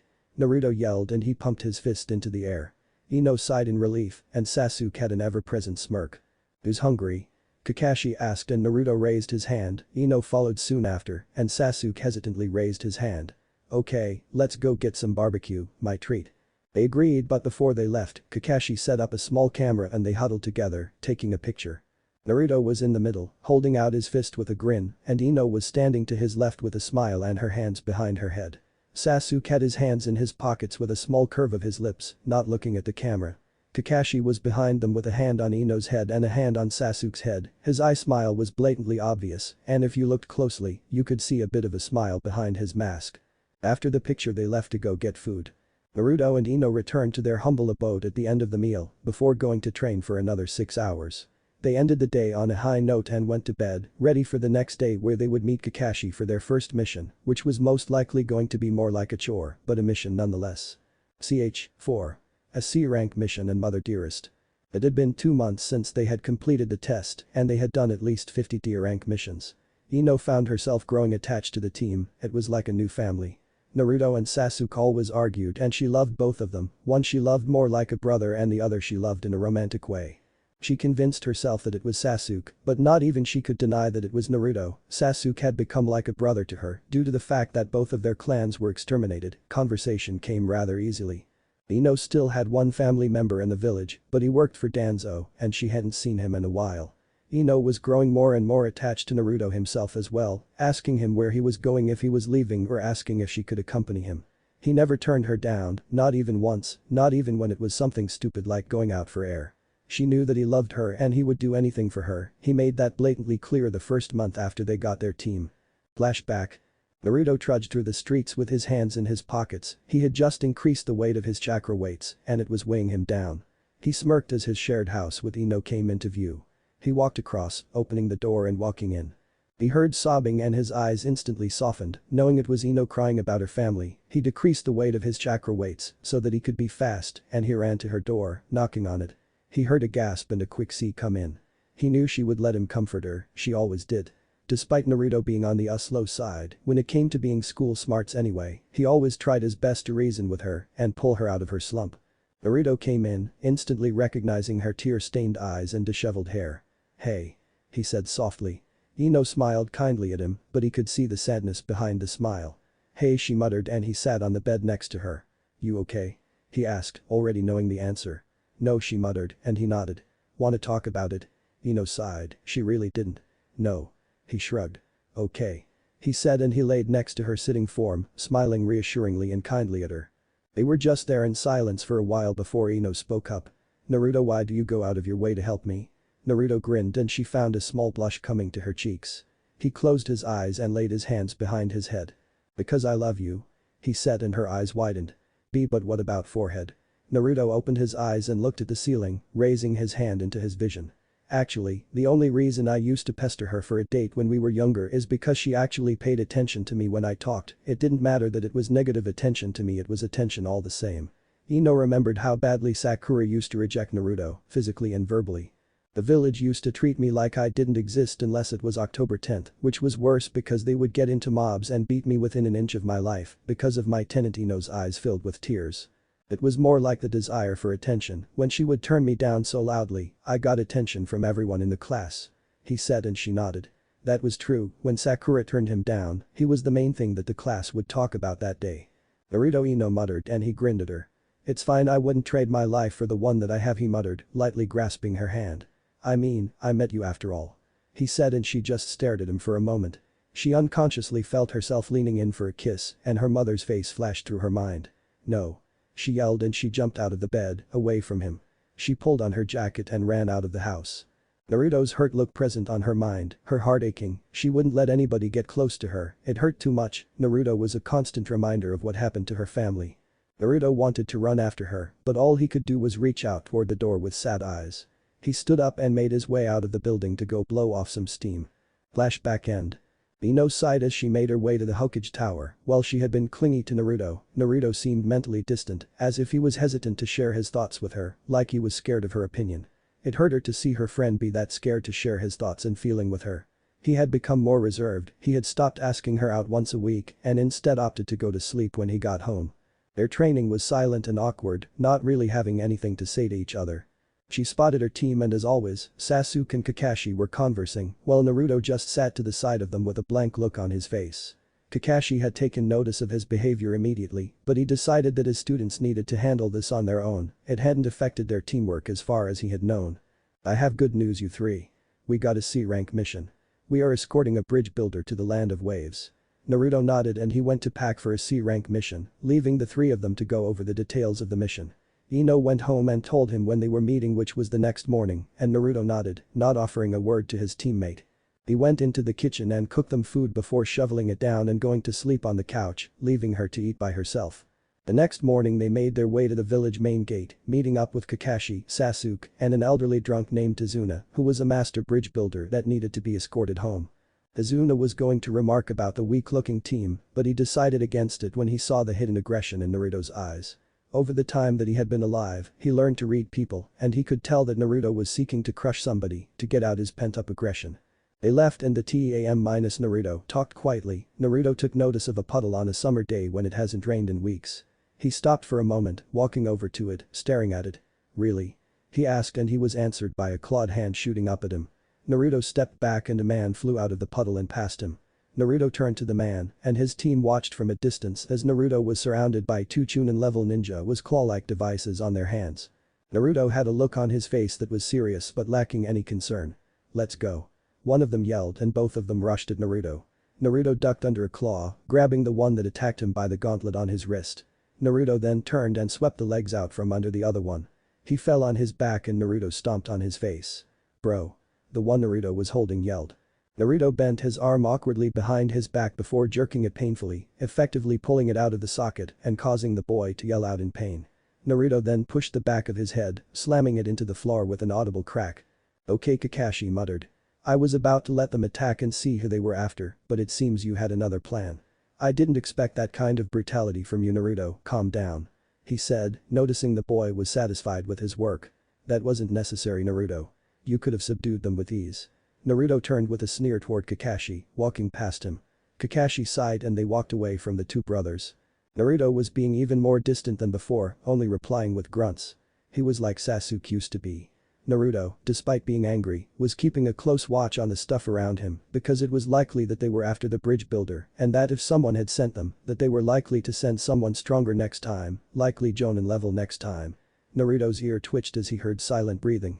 He blasted toward the tree line with a kunai drawn and he engaged a boy with a mask into jutsu. What? Kakashi yelled, he hadn't even sensed him. Get down. Kakashi yelled and the team complied with Sasuke pushing Tazuna down. A massive sword flew over their heads and embedded in a tree. A man landed on it with a glare directed at Kakashi. Kakashi of the Sharingan. The man said. Zabuza, the demon of the hidden mist.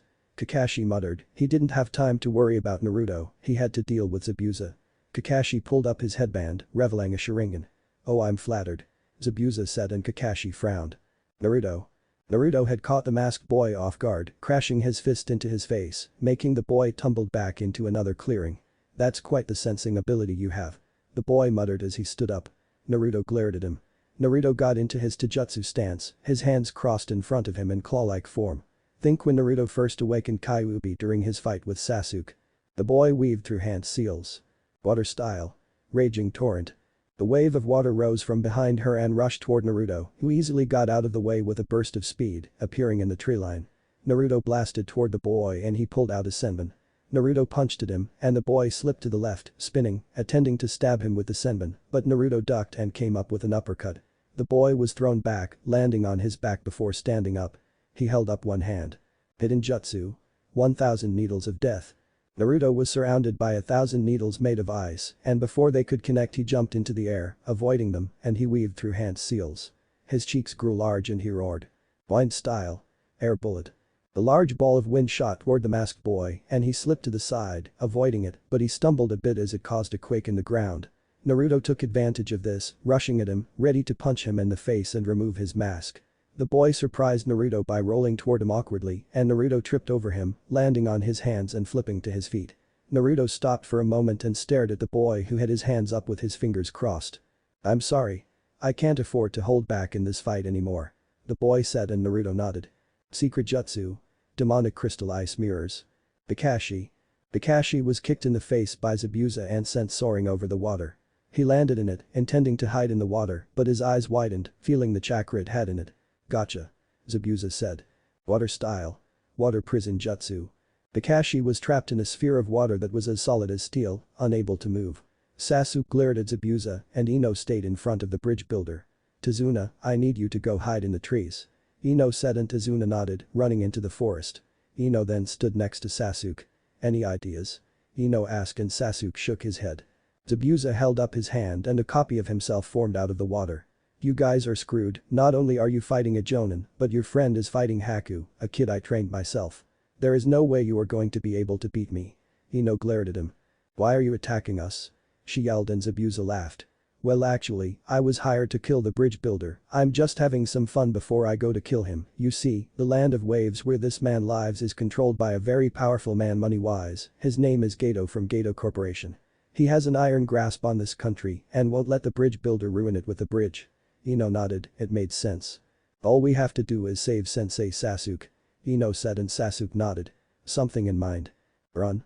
They heard Kakashi yelled and Ino shook her head. No sensei. We won't leave you behind, we will complete this mission. Kakashi stayed silent after that. Your brats have to do the fighting for you Kakashi. Kakashi didn't say anything. Whatever. Kill them. He ordered the clone and it rushed at Sasuke, elbowing him in the gut, making him spit up blood before kicking him in the face. Sasuke flew back and the clone raised its sword, blocking a kunai from Ino who jumped at him. Ino sliced at him with a kunai and the clone caught her by the throat. Ino smirked. She burst into smoke and the clone looked to the side. He blocked a punch from Sasuke, but the blonde was missing. Sasuke ducked under a kick. He then rolled to the side to avoid a vertical slice. The Zabuza clone spun and put his foot in Sasuke's gut, throwing him into the air. Sasuke threw a kunai at the real Zabuza who just caught it. He smirked at it turned into Ino and he held her by the collar. He headbutted her and she burst into smoke. A shadow clone, where's the his eyes widened when Ino burst from the water under him, a kunai stab up. Zabuza jumped back, receiving a shallow cut on his abdomen, and Kakashi was set free. Zabuza growled and swung his massive sword at Ino. Ino raised her kunai to black, but the man was too strong, pushing through it almost effortlessly, but with enough trouble to cause his attack to only leave a large gash on her left arm. She yelled out in pain, and Kakashi kicked Zabuza in the gut. Zabuza slid back across the surface of the water. Ino. Get back to Sasuke and have him patch that up, then go help Naruto. He yelled and Ino nodded. She rushed back to Sasuke and he wrapped up her arm. Let's go help Naruto. She yelled and he nodded. They ran into toward where Naruto was. Naruto. Naruto yelled out in pain he was impaled by yet another volley of senbon from all directions. Do you see now? It's futile. Naruto shook his head with a frown. He was beginning to get wobbly. He was hurting and he had lost a lot of blood, he was physically much stronger than the boy, but the jutsu the boy was using made that useless as it seemed to increase the boy's speed 200-fold.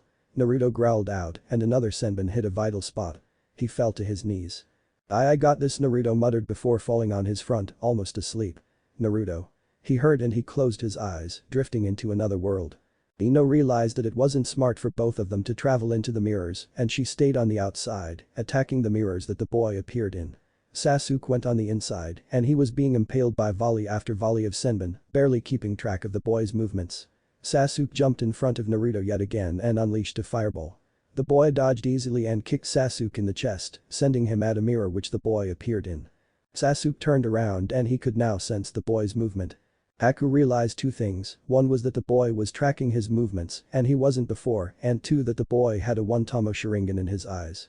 Haku glared at him, narrowly avoiding a punch to the gut before formulating a plan. He sprung at Naruto and as he expected Sasuke toward them but his eyes widened. Sasuke wasn't fast enough, but someone else was. Inuo. Sasuke yelled. The Haku collided with Ino, impaling her with a senbon in a vital area.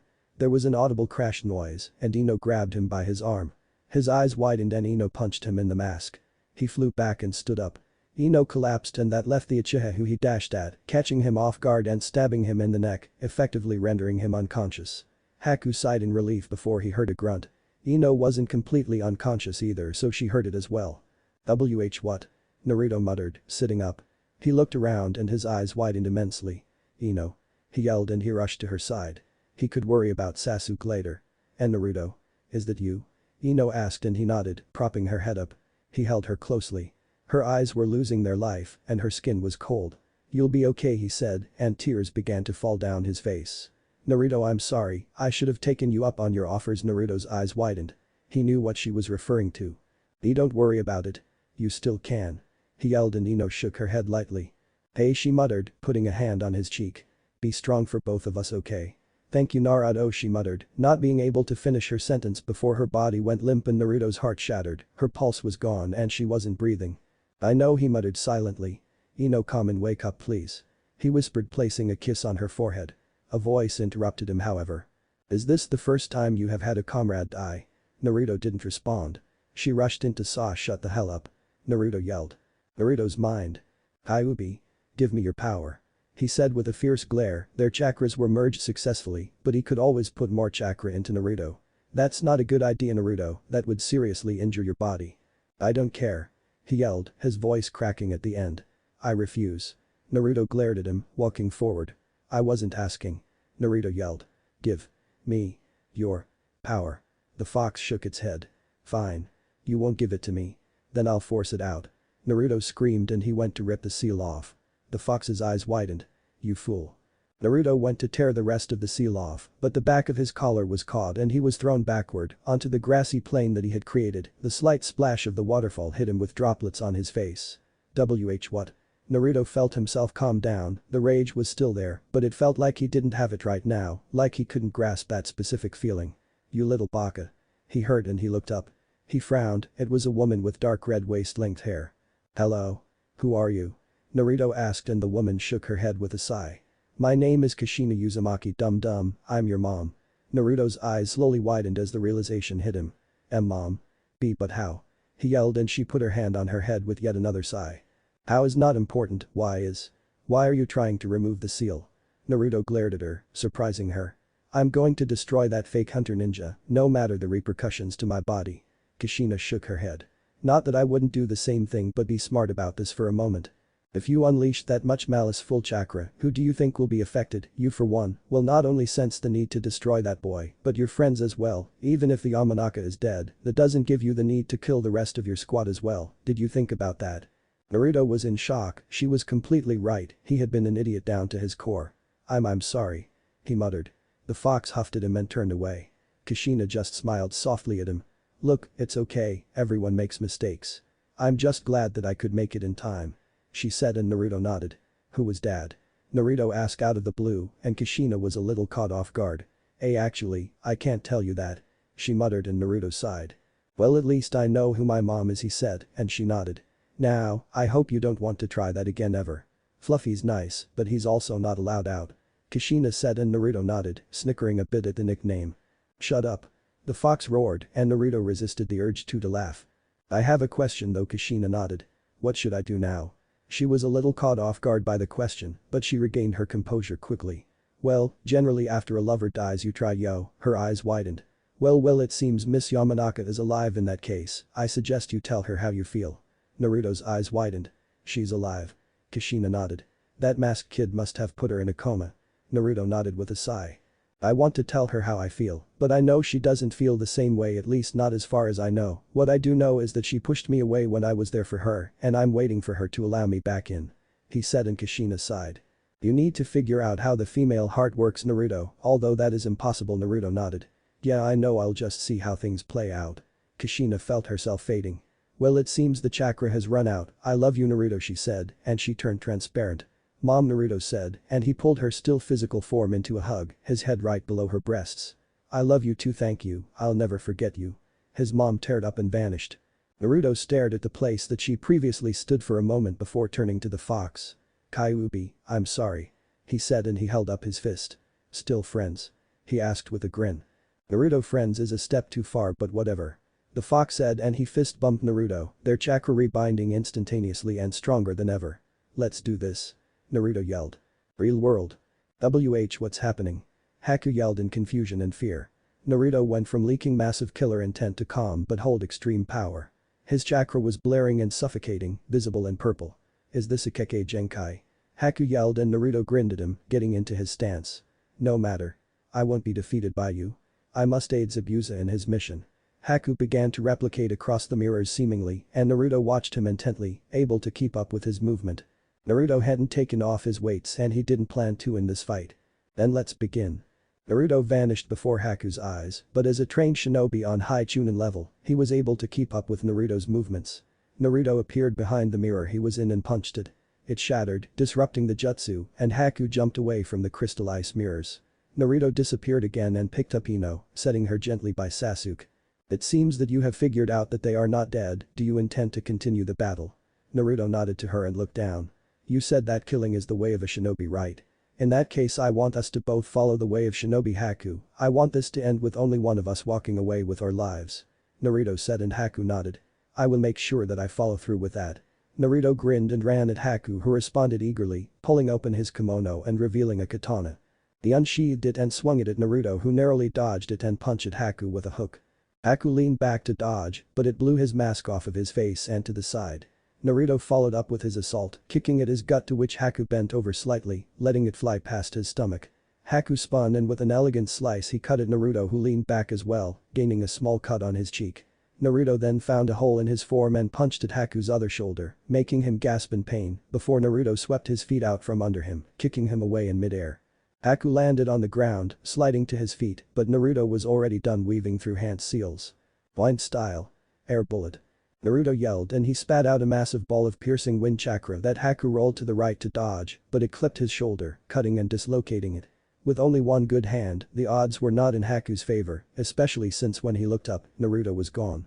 An uppercut hit the bottom of his chin and he was sent a couple feet into the air. The clone popped into existence from Naruto and jumped off his hands, getting ready to continue the assault, but Haku stabbed the clone, landed on her feet and stabbed at Naruto.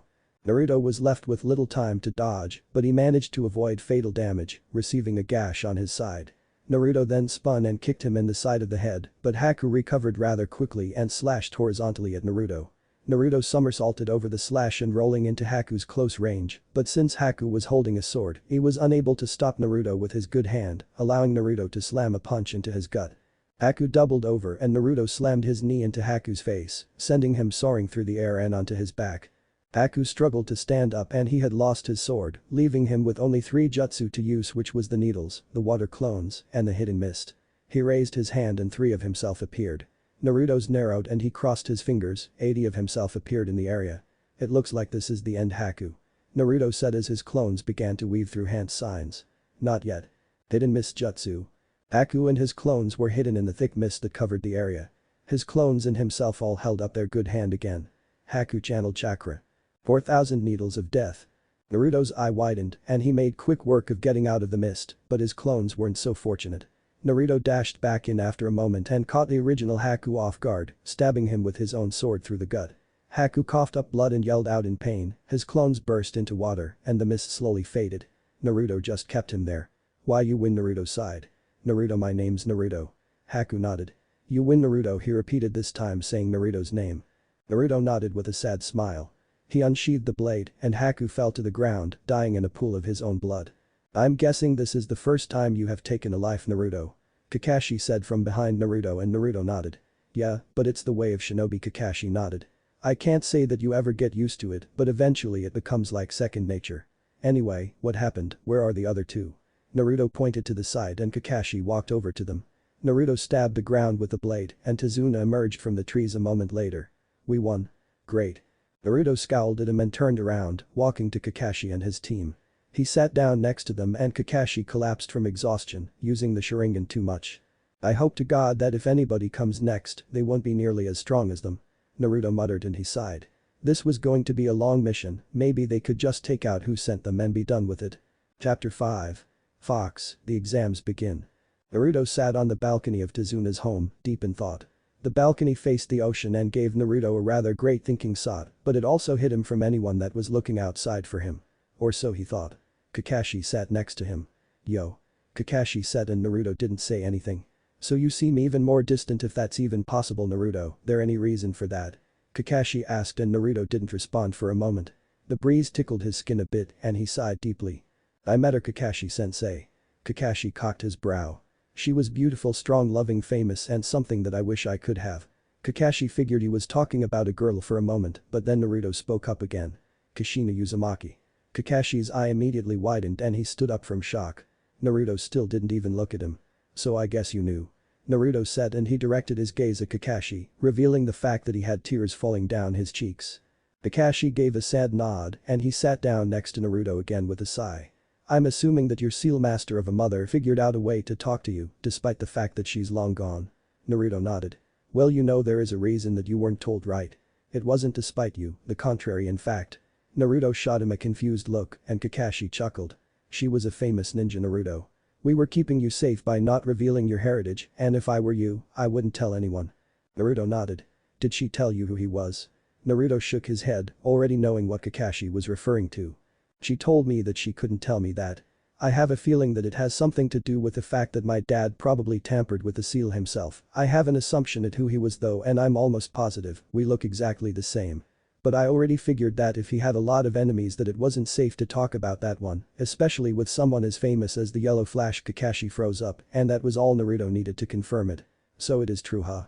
Well, I don't even know what to do about it anyway. Kakashi then spoke up. Nothing. He said and Naruto looked at him with a slightly confused look that Kakashi had come to love from his little genin. You are doing just fine as it is, Naruto, progressing at alarming rates and making friends. As far as I can see, you and Ino have a thing going on and I assume that you wouldn't give that up, correct? Naruto frowned and looked down at the water. The only thing you can do is follow your dreams and make him proud, try even harder than you were before, get to the point where your name is in the bingo book, make it red, flee on sight, do not by any means engage in combat. Naruto nodded, a small smile forming on his face. The first step to that is Anbu, Naruto. Kakashi said. That's how your dad made a name for himself as well as me. Naruto slowly grinned, the thought of being in the Anbu Black Ops was appealing to him. When can I begin? Naruto asked. Kakashi chuckled lightly. Tomorrow, if you are feeling up to it. I went over the exercise for tomorrow with Ino and she said that you and her can already do the tree exercise and water walk, correct? Naruto nodded. Then I will help you with certain things that Anbu have to know, maybe you can even have your first assignment sooner than you think. I mean, it would be a shame if the tyrant of this country mysteriously passed away in his sleep. Naruto's grin widened, knowing what Kakashi was referring to. I'm in. Naruto said without hesitation. Kakashi pulled out a scroll and in a puff of smoke there was a sword in his hand. I had a sword when I was in the Anbu, it was a Tanto, but it doesn't matter. I always carry a sword and I think you should take this one at least until you get one of your own. Naruto eagerly took the blade, he enjoyed the feeling of the blade in his hand. The sheath to the blade was black with a blue string tied around at the guard, which was the Konoha swirler, the Uzumaki swirl. He opened it slightly and the blade was a deep black that would blend in with the shadows. The blade didn't seem to reflect any light, but it was still metallic and sharp. Now, Naruto Uzumaki, you are temporarily promoted to Anbu, you begin your training in the morning at dawn, go get some sleep. Naruto nodded and he sheathed the sword with an audible click. He held it by the black grip and walked inside. Kakashi sighed. You would be proud, Minato-sensei. He said and he looked at the ocean. Just as proud as I am, if not prouder. Kakashi said with an eye smile, beginning his watch. The next day. Naruto woke up from his bed with a grin, it was still getting brighter outside, signaling that it wasn't far past 4 in the morning. Naruto noticed that Kakashi was already waiting for him since he wasn't in the room.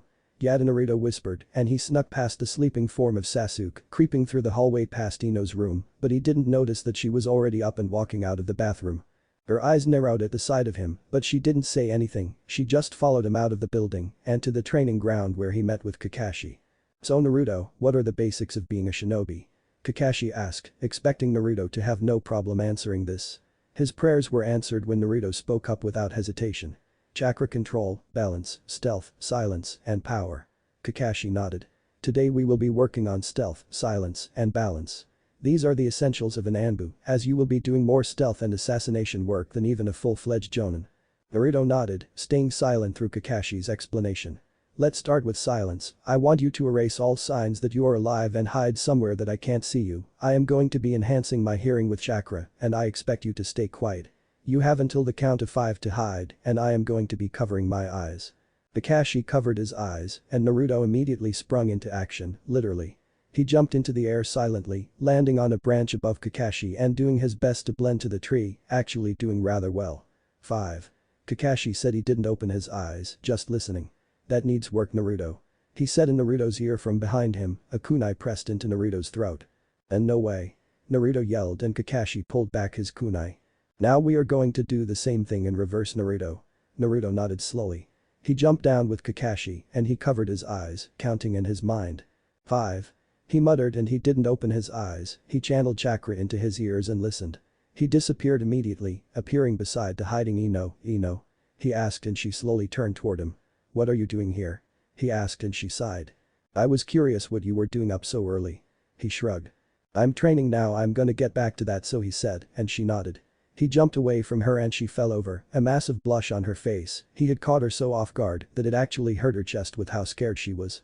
Naruto returned to the middle of the field, refocusing his attention to find Kakashi. His ear perked up and he blasted toward the tree line, finding Kakashi. Kakashi visibly smiled under his mask.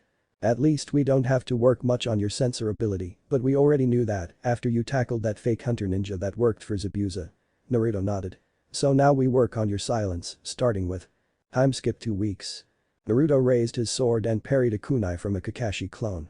Naruto then spun around and threw a roundhouse at his chest, but the clone ducked and sent the kunai toward Naruto's gut. Naruto rolled back before lunging forward and stabbing the clone in the gut, causing it to disperse. The real Kakashi dashed from the tree line and Naruto spun around, intercepting his kunai with his sword. Kakashi pushed twice as hard and made Naruto lose balance, but Naruto used this to his advantage, flipping back on his hands and kicking Kakashi under the chin, or that was the intention, but Kakashi leaned back and the kick flew past his face before he dashed forward again. Naruto jumped back and weaved through hand seals. Ninja art. Disruption. This was a genjutsu designed to disorient the opponent and it worked as Kakashi stumbled a bit and Naruto jumped at him, ready to end the fight, but Kakashi spun and kicked Naruto in the side, sending him onto another tree branch. Naruto jumped back to avoid a fireball and he stabbed the sword into the trunk of another tree before pulling himself up along with his sword, throwing himself into the air. He formed 10 clones and one after another he threw them like rockets at Kakashi, who expertly evaded, having his headband already up. Naruto then went down himself and kicked a Kakashi, who saw right through the movement with his Sharingan. Naruto smirked as he faked the kick however and spun the opposite direction, going low and sweeping Kakashi's legs out from under him. Kakashi put his hands down and threw himself away from Naruto, who stabbed at the air where he previously was. Kakashi then weaved through hand signs and wordlessly slid into the tree transparently. Naruto looked around and closed his eyes, focusing on his surroundings. He could feel a slight rumble under his feet and he jumped in the air as Kakashi appeared from out of the tree in an uppercut-like motion. Naruto landed horizontally on a tree trunk and he weaved through hand seals. Blind style. Air bullet. Naruto yelled and his cheeks grew big before he unleashed a massive ball of wind at Kakashi, who was left with little room to dodge, but he used this narrow room to surprise Naruto and he managed to get behind him, putting a kunai to his throat. It's over.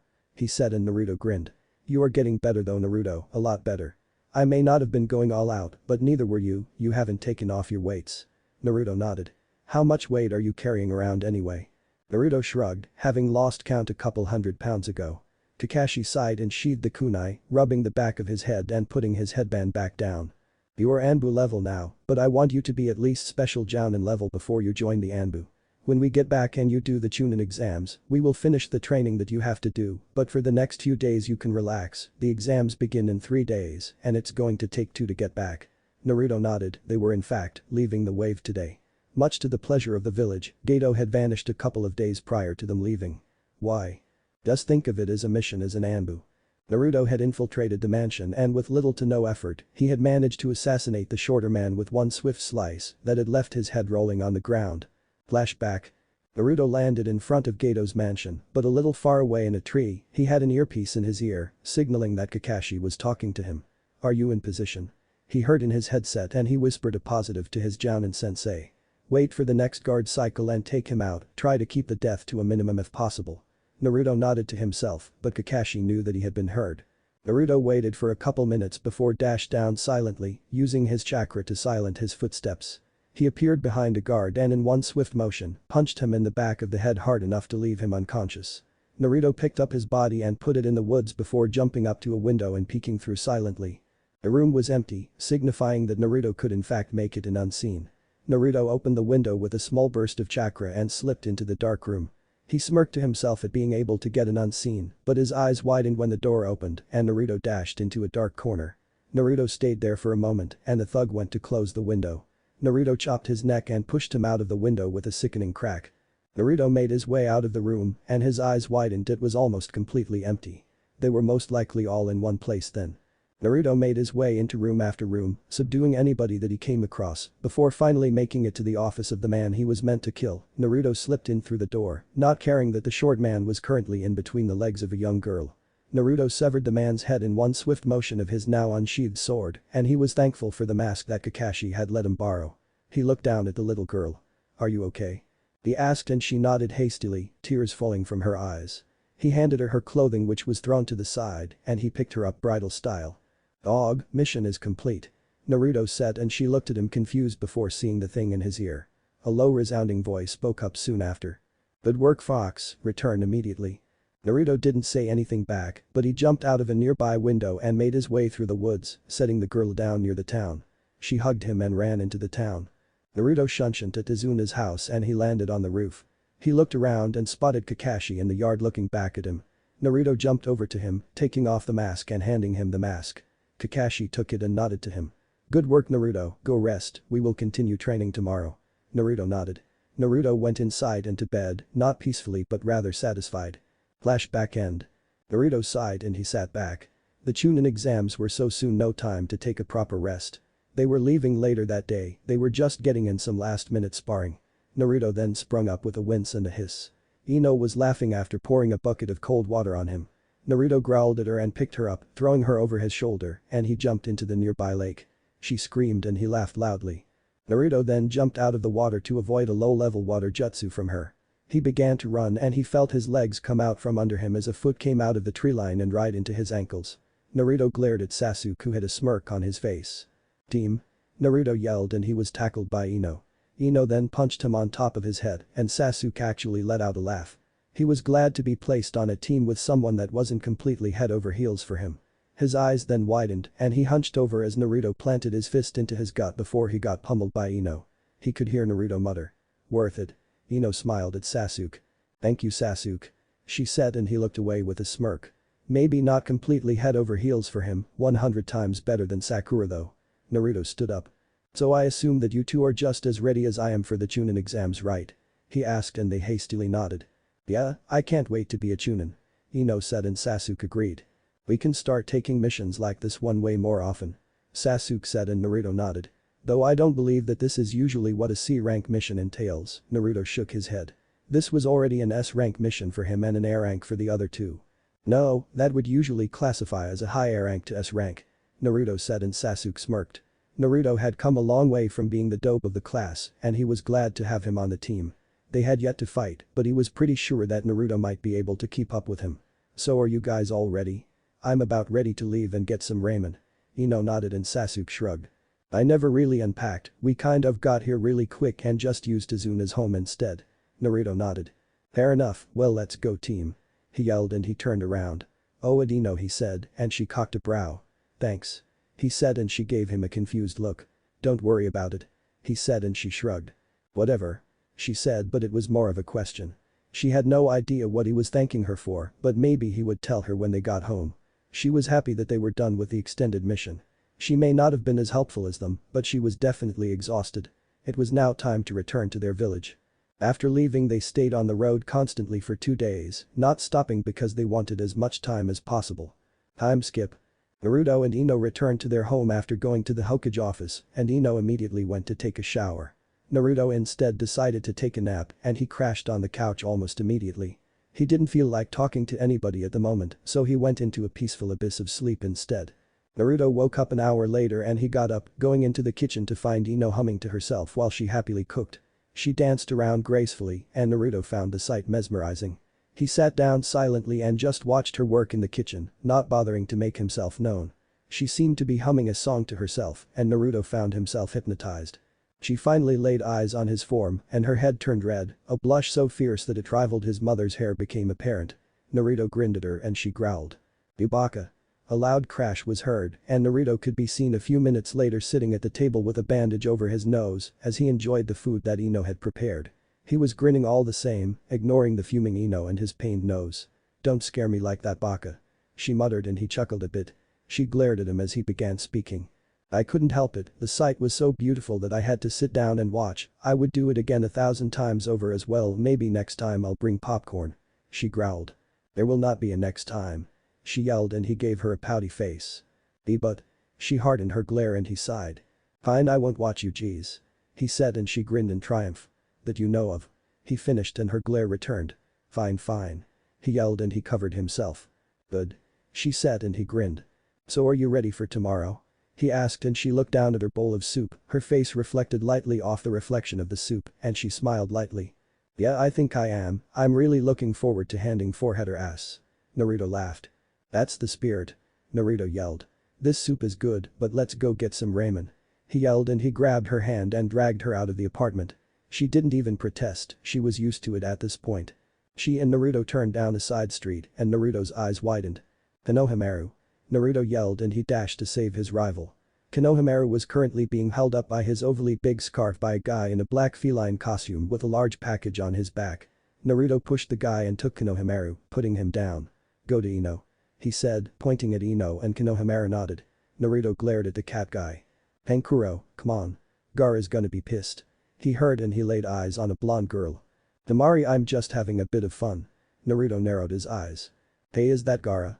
Because he's been there the entire time, right next to Sasuke team. Naruto asked, pointing at Sasuke and Gaara who were in the same tree to the right. Kankuro's eyes widened. Naruto could tell that Gaara scared the hell out of those two, but he could also tell that Gaara was more powerful than Kankuro and Temari combined. Naruto felt Kyuubi stir. Shukaku. Naruto's eyes widened, his narrowed eyes turned to a full-on glare. Shukaku, huh? I'm pretty sure that Kyuubi is stronger.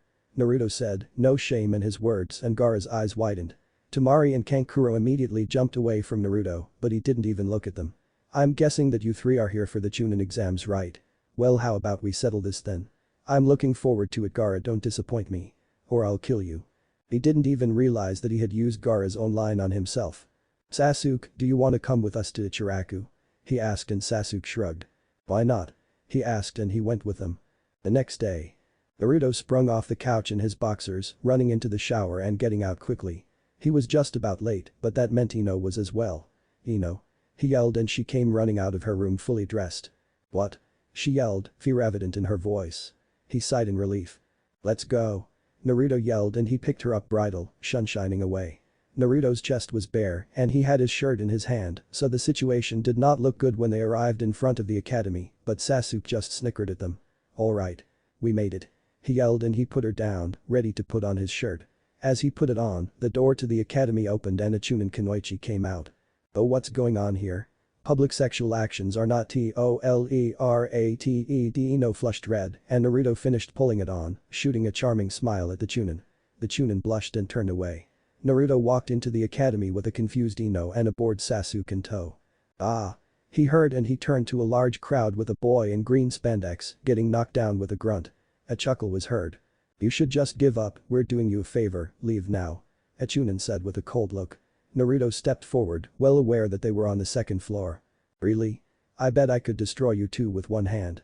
Naruto said and he turned to the boy. Drop the act and go upstairs.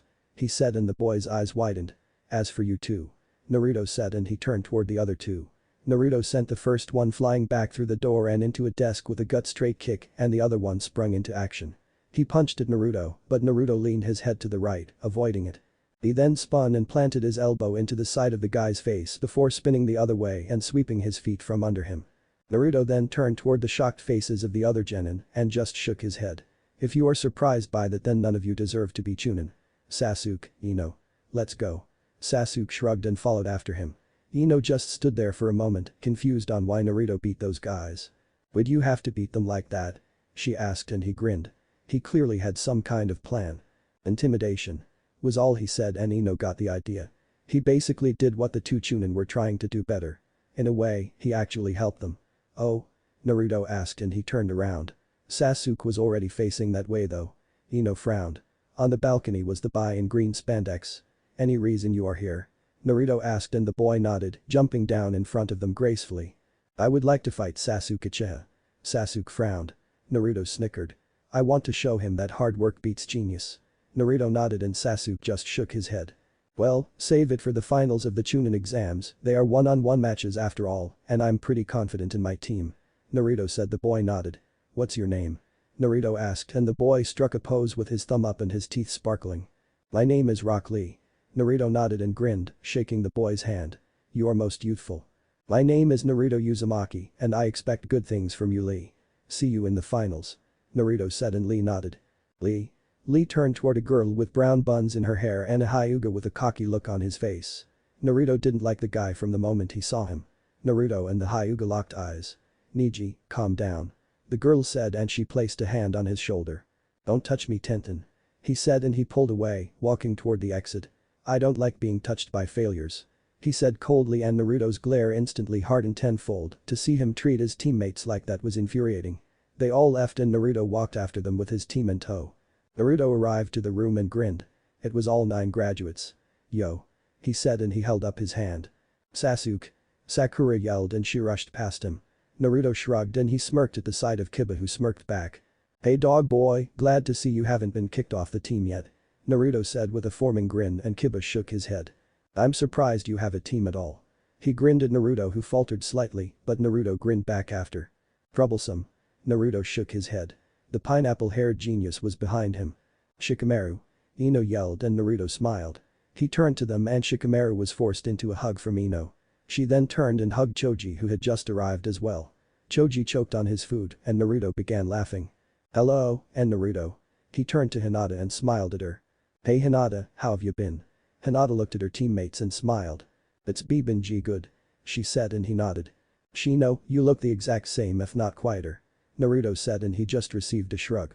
The rookie 9 conversed for a while loudly until a boy with silver hair approached them. You guys should probably quiet down, they don't seem all too happy about you being so loud, you are literally making yourself a target. He said and Naruto grinned at him before turning to the audience. No. Naruto don't do it. Shikamaru said, but he sighed when Naruto yelled. Anybody that wants to fight me, come at me.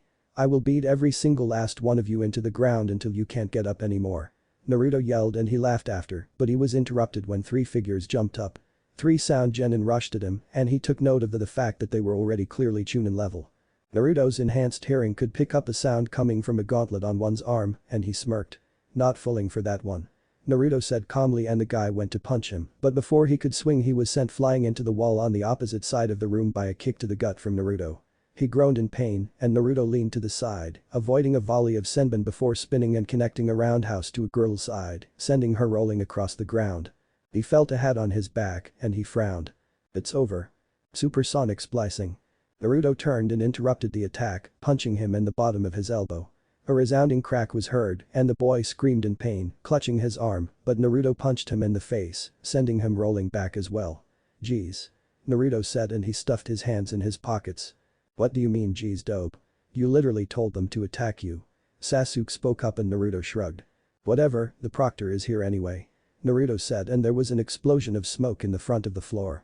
Shut up. Chapter 6. S1ch6. Beginning of the second exam. Naruto decided to keep quiet when people began giving up for the last question, realizing that what Ibiki was doing was necessary. Only true ninja would stick around with this amount of pressure on them and complete the mission, despite the odds being against them. They were ninja, they had to have steeled feelings until the end. After the test Ibiki explained what the test was for and congratulated them. Naruto was a little displeased with the congratulation from him for some reason and he couldn't place a finger on it. It was like this positive attitude was supposed to prepare them for the worst and in the ninja world, the worst is death. When he finished explaining, a woman Naruto recognized made her way into the window with a flash explosion. Okay maggots. On to the second exam. She screamed and Naruto realized what it was that they were being prepared for. He heard a foxy chuckle, knowing that it was the fox. Follow me. She yelled and began marching away. Naruto groaned at her antics and got confused eyes from Hinata and a small chuckle from Sasuke. Naruto sighed out, holding a scroll in his hand. Sasuke had a scroll as well, a heaven scroll. Naruto's was a ceiling scroll however. It had something in it, something he had been steadily training with and was ready to unveil.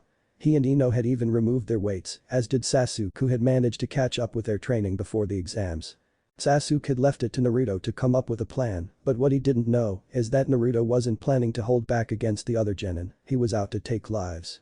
Ino looked at the scroll in Naruto's hands, she didn't even know what was in it. Only Naruto and Kakashi knew. If she had to guess though she would say that it had something to do with the training Naruto was doing with Kakashi when she found them in the wave. Everyone on the team had changed up their attire a bit, looking more defined and like professional ninja.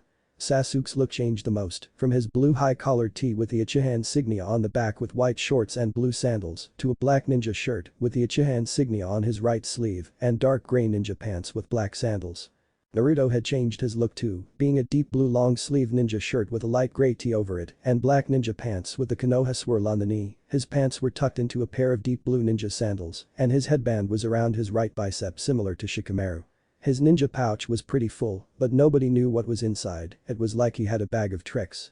Ino was wearing a dark purple short-sleeved ninja shirt with her headband around her waist and black ninja pants that were tucked into black ninja sandals. Her hair was put into waves instead of a ponytail, as if she was attempting to distract men and attack when they were least expecting it, but this was common among the Kunoichi. Seduction was a great tactic.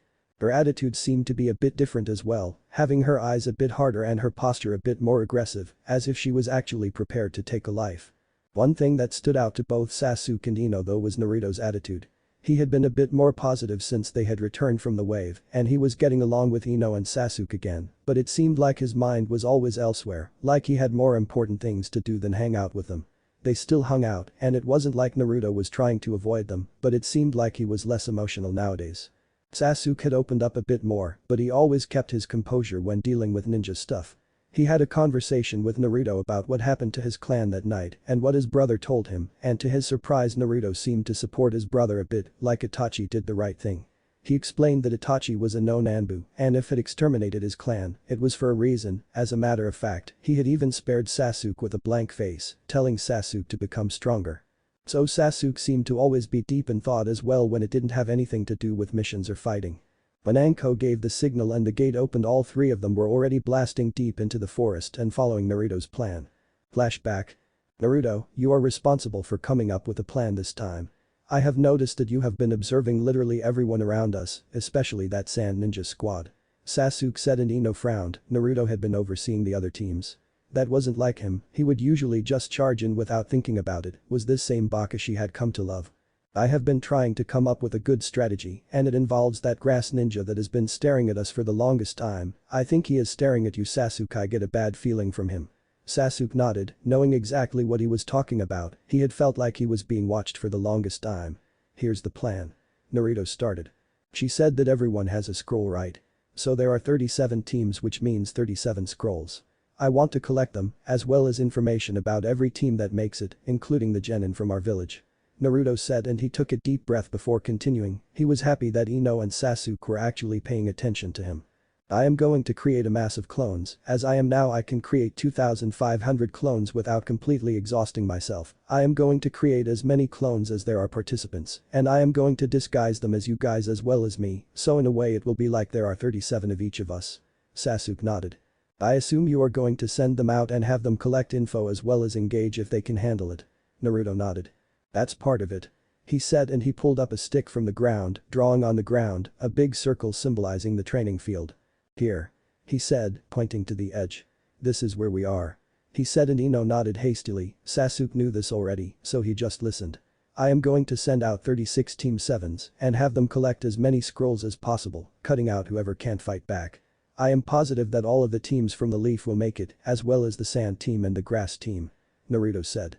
The real problem lies with the Grass team though, the Grass team and the Sand team. Naruto said, and they nodded. The Sand team seems to be more concerned with fighting than making it through the test. The Grass team is solely focused on us. I don't know if they are focused on the Uchiha, the Fox, or the Yamanaka or all three, but one thing's for sure, if our real team comes across them, we flee immediately. I get the feeling that I had when I saved Ino. I have a feeling that these people are linked to Orochimaru. Naruto dropped that bombshell, and Ino's eyes went wide as saucers. So that's why you were observing so much, you don't trust even the people from the Leaf. Naruto nodded. Orochimaru must want something from this exam, and my goal isn't completing the test anymore. Hokage-sama has problems with his former student, and I fear for the safety of our leader. I am going to trail the Grass team by myself. Naruto said, and it was this that made Ino speak up. No. Naruto held up his hand. SHHH. He said, and he gave a soft smile. Don't worry, Ino, I'll be fine. I can't die yet, I still haven't accomplished my biggest goal. Naruto said, and she frowned. Naruto. This isn't safe. If you die, how are going to become Hokage? Naruto held up his hand. That's not my number one dream, Ino. Naruto said softly, and he gave her a small soft smile. She understood what he meant instantly and felt her heart begin to race. "Naruto, now's not the time for romance. On a real note, you are my comrade," Sasuke said, and Naruto scratched the back of his head a bit with a grin. "You better make it back alive, I don't want to have to deal with this girl by myself, not to mention that bastard Kakashi." Ino punched him in the arm and he chuckled a bit. "Serious loser, don't make me regret letting you make the plan." Naruto nodded and Ino sighed. Flashback end. Ino and Sasuke just jumped from tree to tree with the clone of Naruto, and it seemed the clone was a bit stronger than a normal clone because he was keeping up with them easily. Ino was also really worried and Sasuke could tell. "Ino, don't worry too much, the loser won't die. Like he said when we were first assigned a team together, he doesn't go back on his word and he doesn't give up, give the blonde idiot a bit more credit." Ino sighed and nodded. They landed on a particularly large branch and they noticed that most of the branches were like that around them. Sasuke activated his Sharingan and looked around, trying to see in kind of hidden chakra, and his eyes widened a bit as a boy from the cloud shot out from the tree beneath him, with a kunai stabbing up at him. Sasuke and Ino jumped back on the branch, and Sasuke nodded to another direction, signaling Ino to look, and there was similar girl on the other side of the branch, closer to the trunk of the tree. "You can handle her, right?" Sasuke asked and Ino nodded, getting into her Taijutsu stance. Sasuke did the same, different stances, but both just as focused. Ino and the girl dashed at each other and Sasuke jumped at the other one, his hands already cupped over his mouth. They didn't know where the Naruto clone went off to, but they knew that it would be fine. Naruto sealed his blade, a headless body of a cloud ninja in front of him, and he took the scroll, wiping blood off of his face. "Last I'm on Naruto. Bound by tails. I'll tail that grass ninja and see if I can find any information on Orochimaru.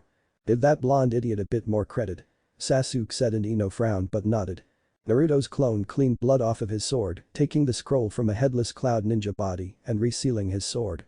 In his eyes was a cold emotionless look. "Now. We are being watched," Neji whispered to Tenten and Lee, his Byakugan active. "By that one team with the Uchiha on it."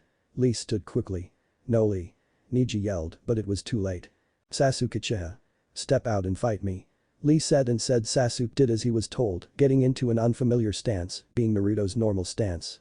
"Damn it, Lee," Tenten muttered, standing up along with him, and Neji soon followed. "We were going to be sneaky about it, but you can't do that, can you?" Tenten asked and Lee sweat-dropped, bowing and apologizing to Tenten. Neji just kept a glare focused on Sasuke. The problem that he could see was that the other two just stayed in the trees. "Be careful," Neji said, and Tenten looked at him a bit confused. "Lee, keep an eye out for stray kunai," Neji said, and Tenten understood. "We are surrounded, I don't think they are looking for a chance to attack, but I would be careful," Neji said, and Lee nodded. Neji turned to the other two on Sasuke's team and watched them carefully. Lee got into a battle stance and Sasuke vanished before his very eyes. What?" he yelled out, and his battle instincts kicked in, making him backflip as a kick soared through the air where his head used to be. Sasuke didn't let up though, dashing in and throwing a right cross that was blocked by Lee, who then spun and kicked Sasuke in the chest, making him fly back but still land on his feet and smirk, readying himself a bit more. "One hell of a kick you got there," Sasuke said, and Lee nodded. "I train myself into jutsu like no other." Sasuke readied himself again and it was Lee's turn to attack. He vanished and appeared before Sasuke, a kick already readied for Sasuke's face. Sasuke leaned back and grabbed Lee's leg, throwing him over his shoulder before jumping after him and planting his fist into Lee's gut, sending him back to the ground. Lee quickly recovered and Sasuke landed before being attacked suddenly by Lee, who had dashed and planted his fist into Sasuke's gut, making him stumble back, but Lee wasn't done. He kept up his attack, kicking Sasuke into the air and appearing behind him. The other two stepped out from behind the tree line. "You got her, Ino?" Naruto asked, and Ino nodded. Tenten pulled out a sealing scroll and unsheathed a sword from it. Ino smirked and mimicked her. "Another Kenjutsu user?" Tenten asked, and Ino got into a familiar style to Tenten, but she could never get the hang of it. "Fox." Ino nodded with a smirk and beckoned Tenten. Tenten dashed at her, and Ino was a bit surprised by the gracefulness and skill of Tenten. She blocked Tenten's overhead slash with her own sword before quickly maneuvering behind Tenten with a spin and slashing upward at her back. Tenten also spun, however, and her blade seemed to make streaks through the air as she parried Ino's blade, making her lose a bit of balance and going in for the last attack, stopping in front of Ino's neck. "I win," Tenten said, and Ino grinned. "Yes you do. Too bad I'm not real," she said, and she vanished with a puff of smoke. "What?" Tenten said, and her jaw hung open. At the same time Neji struck Naruto in the chest and he poofed into smoke. A second later Sasuke flew past them and burst into smoke against a tree. "They were clones," Neji said aloud, and Tenten frowned at him. You couldn't tell. I thought your Byakugan could tell the difference. Neji shook his head. Those were solid clones with their own chakra systems. He said and Lee frowned. Then that wasn't a real fight. He yelled and Neji shook his head. Yosh. Next time I will fight the real Sasuke. Neji shook his head. The problem is that I think whoever made those clones was a single person and it wasn't Uchiha, he didn't use the Uchiha stances. They all used the same stances and fought similarly. One thing I noticed was that they didn't use any ninjutsu.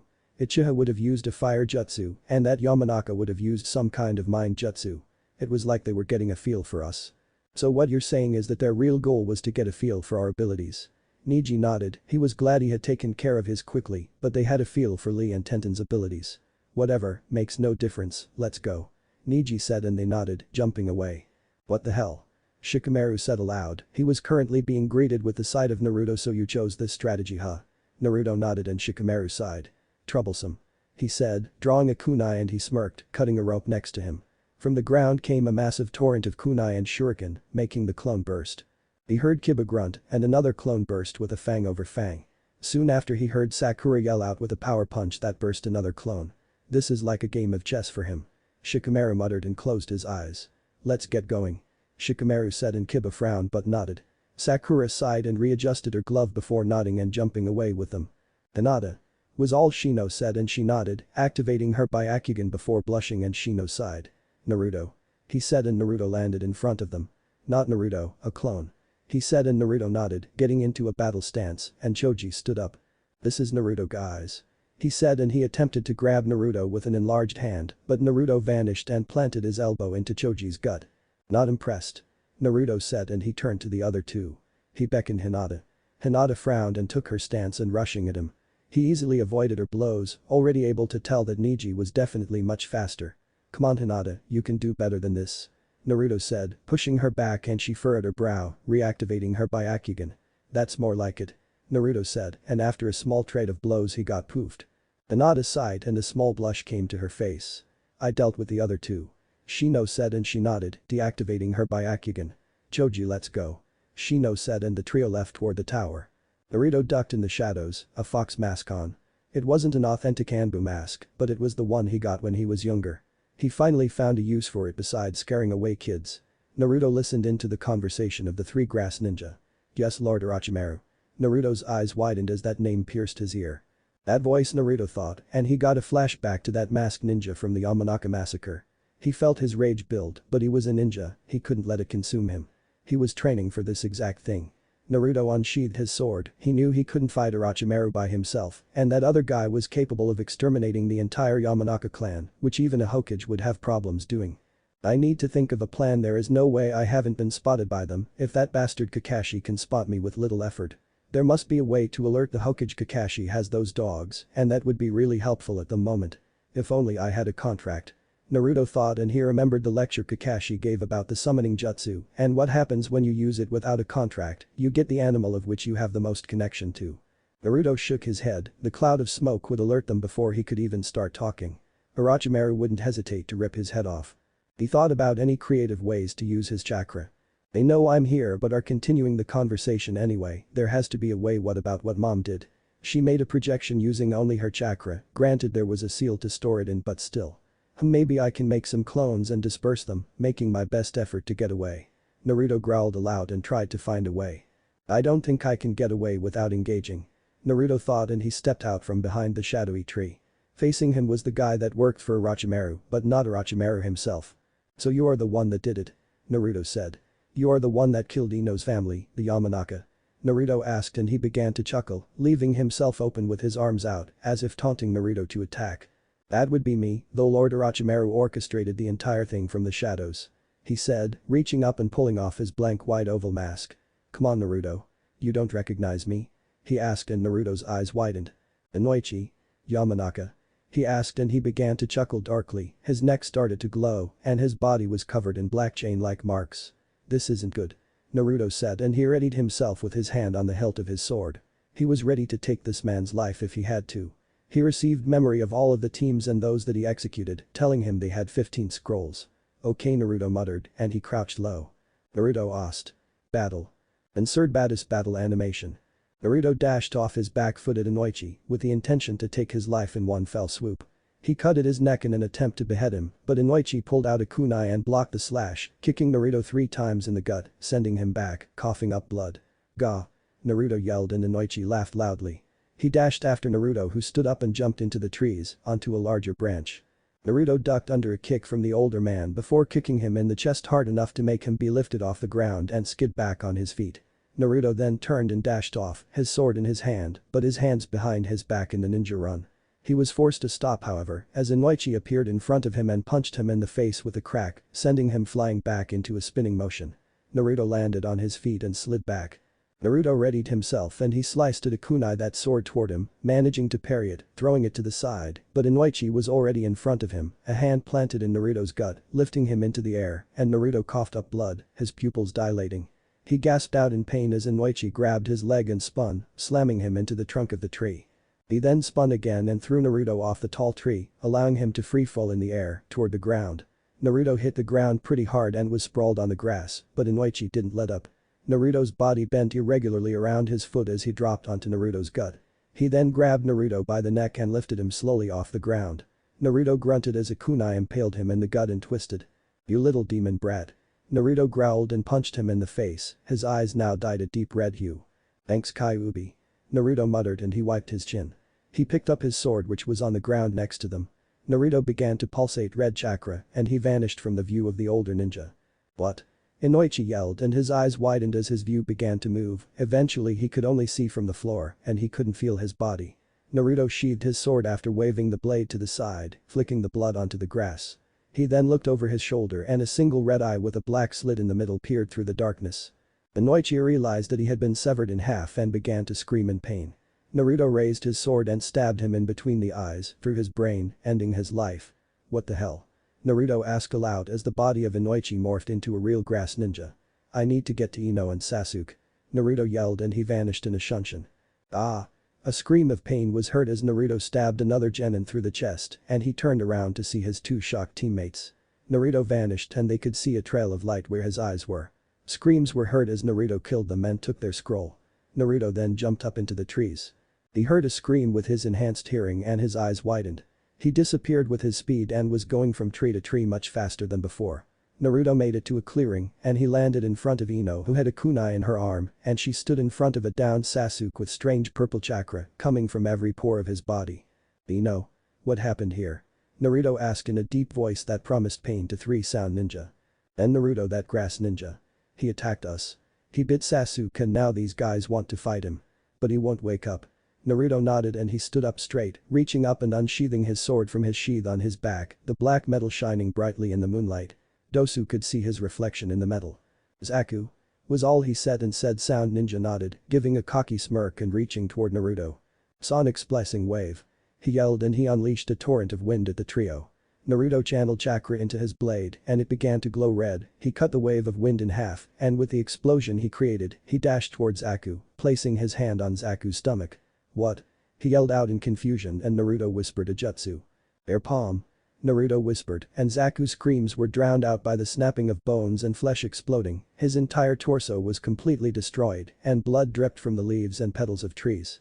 Naruto then turned to Kin and Dosu and they began to back up. Dosu channeled chakra into his gauntlet, sending waves of sound at Naruto to break his eardrums. Naruto appeared behind him suddenly, however, and Dosu's eyes widened.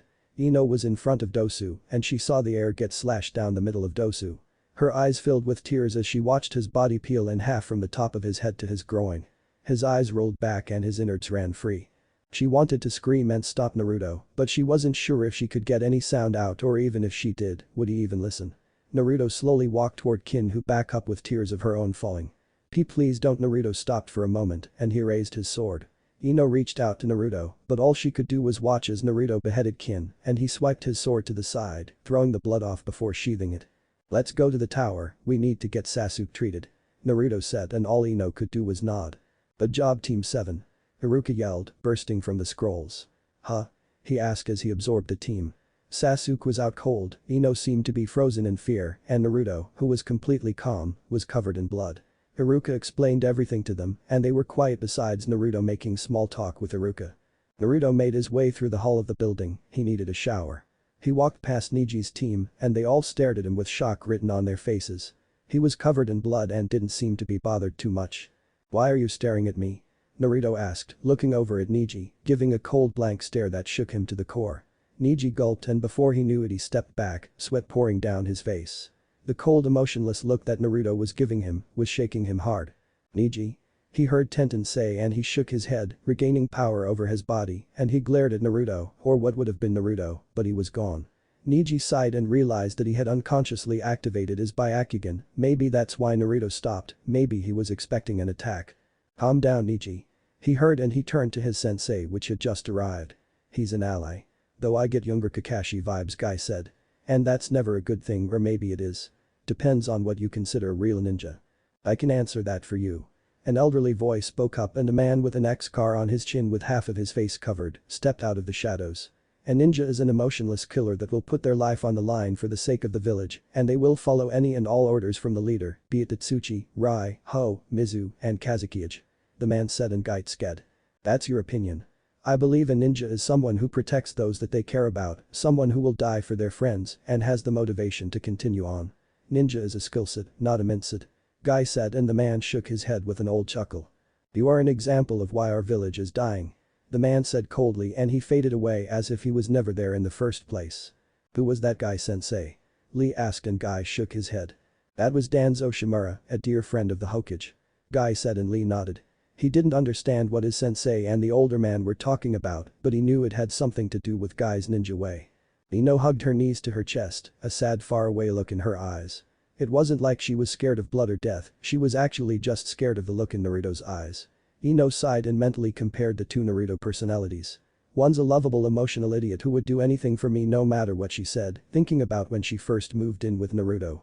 And one is an emotionless machine with alternative motives and a sword that he isn't afraid to get dirty.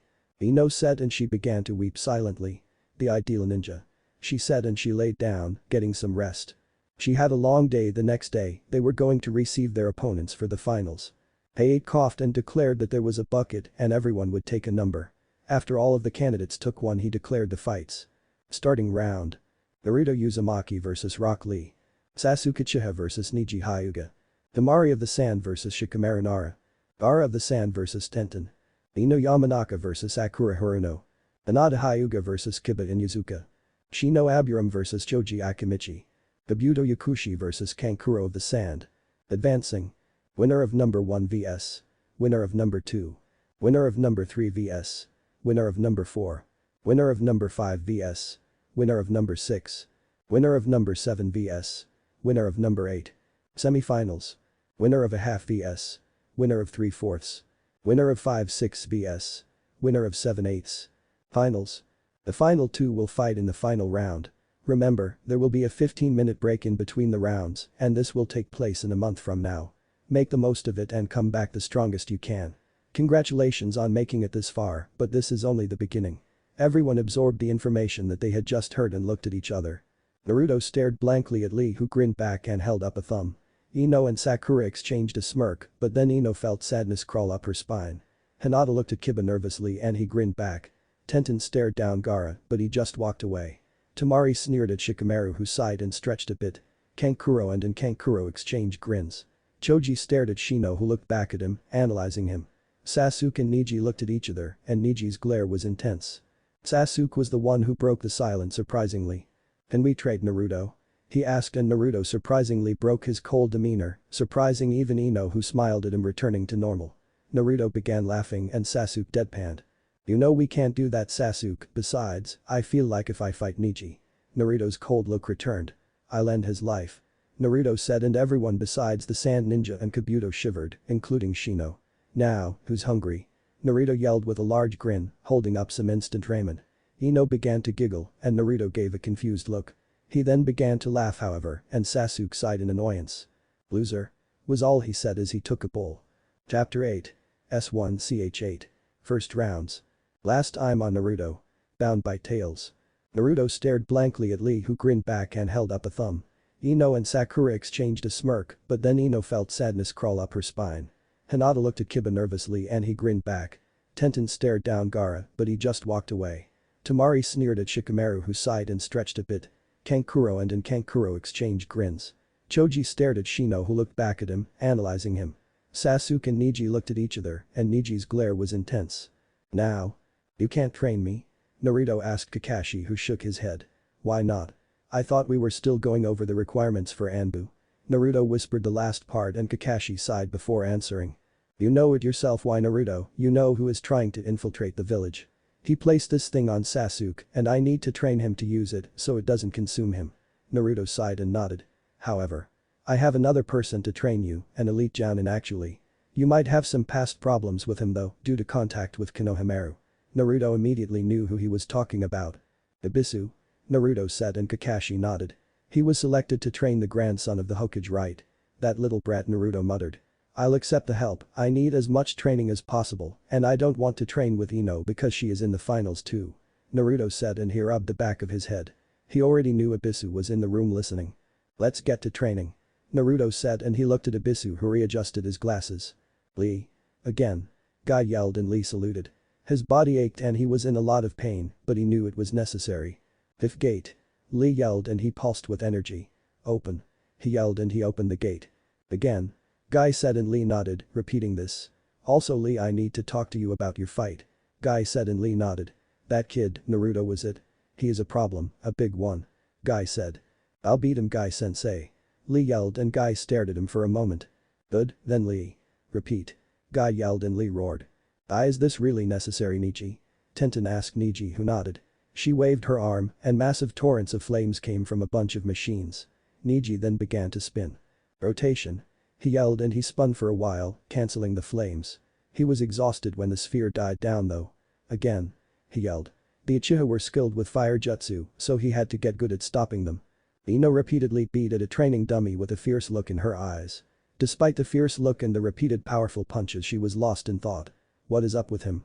I know he killed that one ninja to save me, but it seems like he was completely unfazed by the gruesome death from before. Ino thought. Even still, he still is obsessed with me and even put me over the position of Hokage. His smile is adorable and his body is drop-dead sexy. But can I be with a guy that kills to kill?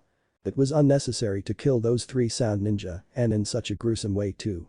Ino thought and she winced as she remembered the wind user of the group literally being exploded by Naruto. Despite that though, his smile flashed through her mind. I feel that Naruto is still Naruto. Ino thought and she subconsciously hugged herself.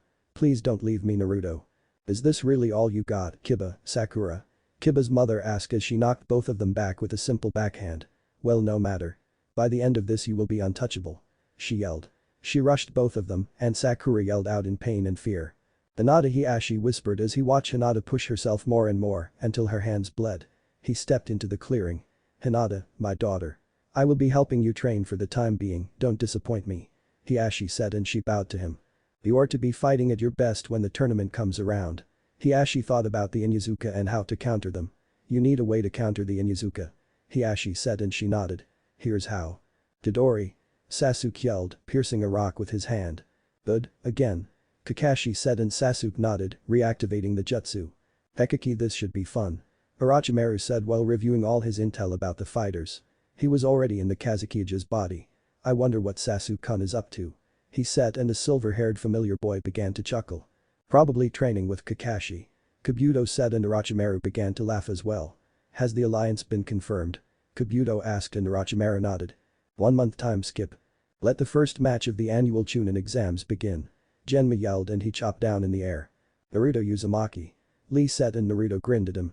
Rock Lee, he responded and he got into his taijutsu stance. Let's have a good fight. Naruto said with a massive grin that caught Lee a bit off guard, but Lee quickly responded by grinning back and giving him a thumbs up. Yes. He yelled and he looked up at Guy who nodded to him. Lee threw his weights off and he got into his stance. As soon as a leaf hit the ground, Lee was gone. He's fast. Naruto said and he leaned his head to the side, avoiding a punch from Lee. What? They heard from Guy himself and Naruto smirked. He punched Lee in the gut and used his own momentum against him to throw him back. Lee landed on his feet and readjusted his stance. Naruto-san. You are truly a strong fighter. Lee said and Naruto smirked, beckoning Lee. Lee vanished again and Naruto's eyes widened as he was impacted under his chin. He began to fly into the air and he felt himself get locked in by Lee's seemingly iron bandages. Naruto and Lee began to sail toward the ground at sonic speeds. Primary Lotus. Lee yelled and slammed Naruto into the ground, causing a massive cloud of smoke and dirt. Lee landed and didn't drop his stance. Naruto wasn't there when the smoke cleared, and Lee jumped back to avoid a kick from Naruto. This surprised Guy again, as Naruto had seemingly shrugged off the first gate. "Ai-sensei." Lee yelled, and Guy responded with a loud yes. Lee crossed his arms, and Naruto felt a chakra energy spike from him. "Kyuubi," Naruto said, and his eyes took on a reddish hue. "Let's do this," he said, and he got into an unfamiliar stance. Ibisu was up in the viewing area and he smirked. "You really think you need to use this?" he asked aloud, and someone gave him a confused look. "The Fox Inferno style," he said afterward, and the person shrugged. "Just watch." Naruto watched Lee with cautious eyes, examining every movement. Lee then vanished, not even leaving behind a trail of green light. Naruto stepped back, and to the shock of Guy and Lee, Naruto dodged a roundhouse that was aimed for his face. He then grabbed Lee's leg and pulled him close, sweeping his leg and causing Lee to lose balance. Lee twisted himself and kicked at Naruto's face again, but Naruto leaned his head to the side and Lee's foot soared past his ear. Naruto then proceeded to readjust his grip onto Lee's neck and slammed him into the ground hard, creating a massive explosion. Naruto jumped back and he threw a kunai to the side of the arena, causing Lee, who was on the move, to halt, catch the kunai, and have to dodge a series of punches from Naruto. He leaned back, causing Naruto's punch to go past his face, and it seemed like in slow motion Lee saw that it was more of a stabbing motion from Naruto's arm. Lee jumped back, but Naruto ended up behind him somehow. Lee's eyes widened and his clutched his side as a blow from Naruto connected. He jumped away and Naruto watched as he looked at where Naruto's blow connected. The area was burned, like Naruto had burned him with his hand. "This is bad," Guy said. He didn't understand Naruto's blows, but he figured it was similar to Guy's own style, where he could produce dragons with just his fist. Lee winced and glared at Naruto's hand. He got back into his rock fist stance, and Naruto prepared himself. Lee opened the next gate and Naruto's eyes widened. He was able to follow Lee's movements, but just barely. He leaned back and then backflipped to avoid a series of blows from Lee. Naruto saw a gap due to Lee's speed, and as Lee came in, Naruto slid to the side and readied his stance. "Foxfire," Naruto whispered, and his eyes went wide as saucers as Lee's fist impacted his face. He knew Lee was good at Taijutsu, but that counter was great. Naruto flew back, but Lee didn't let up. Naruto was thrown forward as Lee kicked him in the back. Eventually, after a bunch of blows, Naruto found himself falling toward the ground, his body aching. "I'm not done yet," Lee yelled, and Naruto found his body being yanked back up toward Lee by his iron bandages. "Ha!" Hidden Lotus. He punched Naruto in the stomach and sent him soaring toward the ground. Naruto impacted the ground and sunk in easily about 4 feet, creating a large crater. Lee landed across from him and fell to a knee, the gates deactivated. Naruto used all of his strength to lift his arms and weaved through hand seals slowly. "Shadow Headhunter Jutsu," Naruto whispered, and Lee's eyes widened as a Naruto came out of the ground behind him, holding up a kunai to his neck. Naruto coughed up blood and the clone looked at the proctor. "Naruto Uzumaki is the victor." Naruto grinned from his broken state and he felt himself be carried away on a stretcher. After the battle, Sasuke was the first one into the arena with a smirk as Neji made his way in second. Sasuke got into the signature Uchiha stance and Neji smirked, getting into the gentle fist stance. This was the fight everyone was waiting for. Let the second match between Sasuke Uchiha and Neji Hyuga begin. Genma yelled and he chopped the air before jumping back. Sasuke watched Neji closely, neither one activating their Kekkei Genkai. Neji dashed in first. He was a bit faster than Sasuke anticipated, but Sasuke could easily keep up. Neji attempted to palm strike his shoulder, but Sasuke got low and swiped his arm to the side before spinning and kicking him in the chest, making Neji roll back. Neji smirked though as he made his way to his feet. "This will be better than I thought," Neji said aloud, and he got back into his stance, his Byakugan activating. Sasuke smirked as well and activated his Sharingan, which was 2 tomos now. Neji awaited this time, and Sasuke led with a kunai and a few shuriken. Neji used the kunai and stabbed through both the shuriken. Neji spun and caught Sasuke's wrist, but Sasuke twisted and broke Neji's grip, pushing him back and already going through hand seals. "Fire style. Fireball Jutsu," Sasuke yelled, and he unleashed a large fireball basically point blank at Neji, but Neji began to spin. "Rotation," he yelled, and he spun with high velocity, blowing the fireball out of existence. He then jumped forward and Sasuke was a bit caught off guard, but his Sharingan allowed him to read Neji's movements.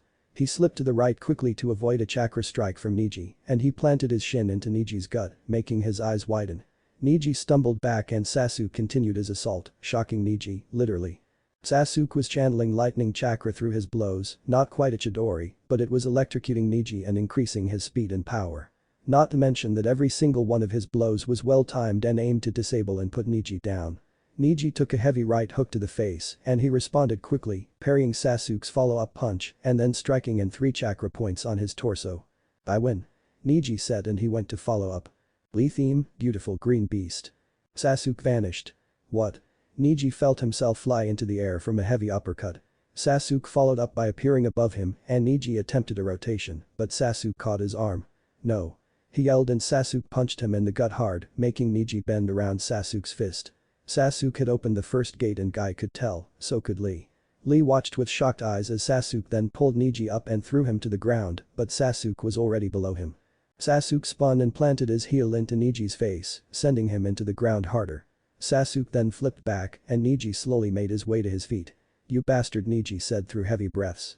He could barely feel his arms from Sasuke shocking the nerves. "You still haven't won though," Neji said and he got back into his stance. He blasted towards Sasuke and Sasuke easily dodged Neji's blow, elbowing him in the face, making Neji's head blast back and making him sputter blood. Sasuke spun and kicked him in the chest, making him fly back. He landed on his back and his headband back on. "Is it over?" Sasuke asked and Neji shook his head, standing up and letting Sasuke see his cursed mark. "My clan it is better than your clan or that's what I would say if my clan wasn't cursed and cruel," Neji said and he began to explain his caged bird seal. Once he was finished Sasuke began to laugh. "So you feel like a bird in a cage? Big deal." Sarcasm dripping from his voice.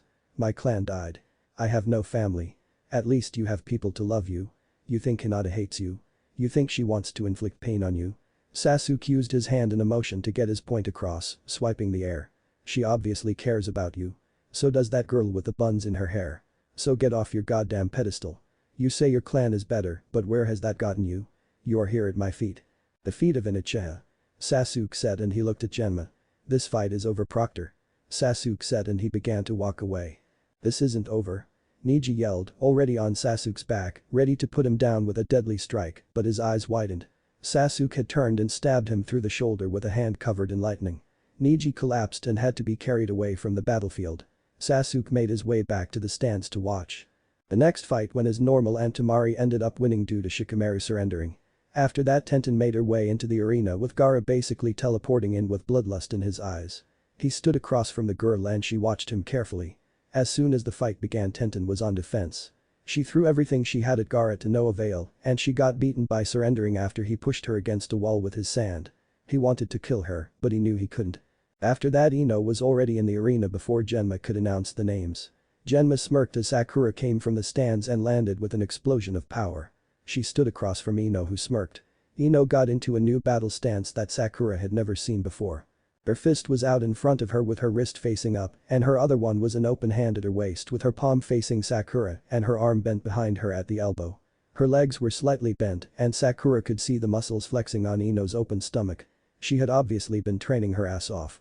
Sakura smirked however and got low, her hands like a boxer's but her entire body hunched, ready to strike. "Let the 5th match of the Chunin exam begin." Genma yelled and Ino vanished. Sakura's eyes widened. Ino was running so fast that even Naruto, who had just crawled his ass out of the infirmary to see her fight, was super caught off guard. She was running around Sakura so fast that she was kicking up dirt in a massive tornado.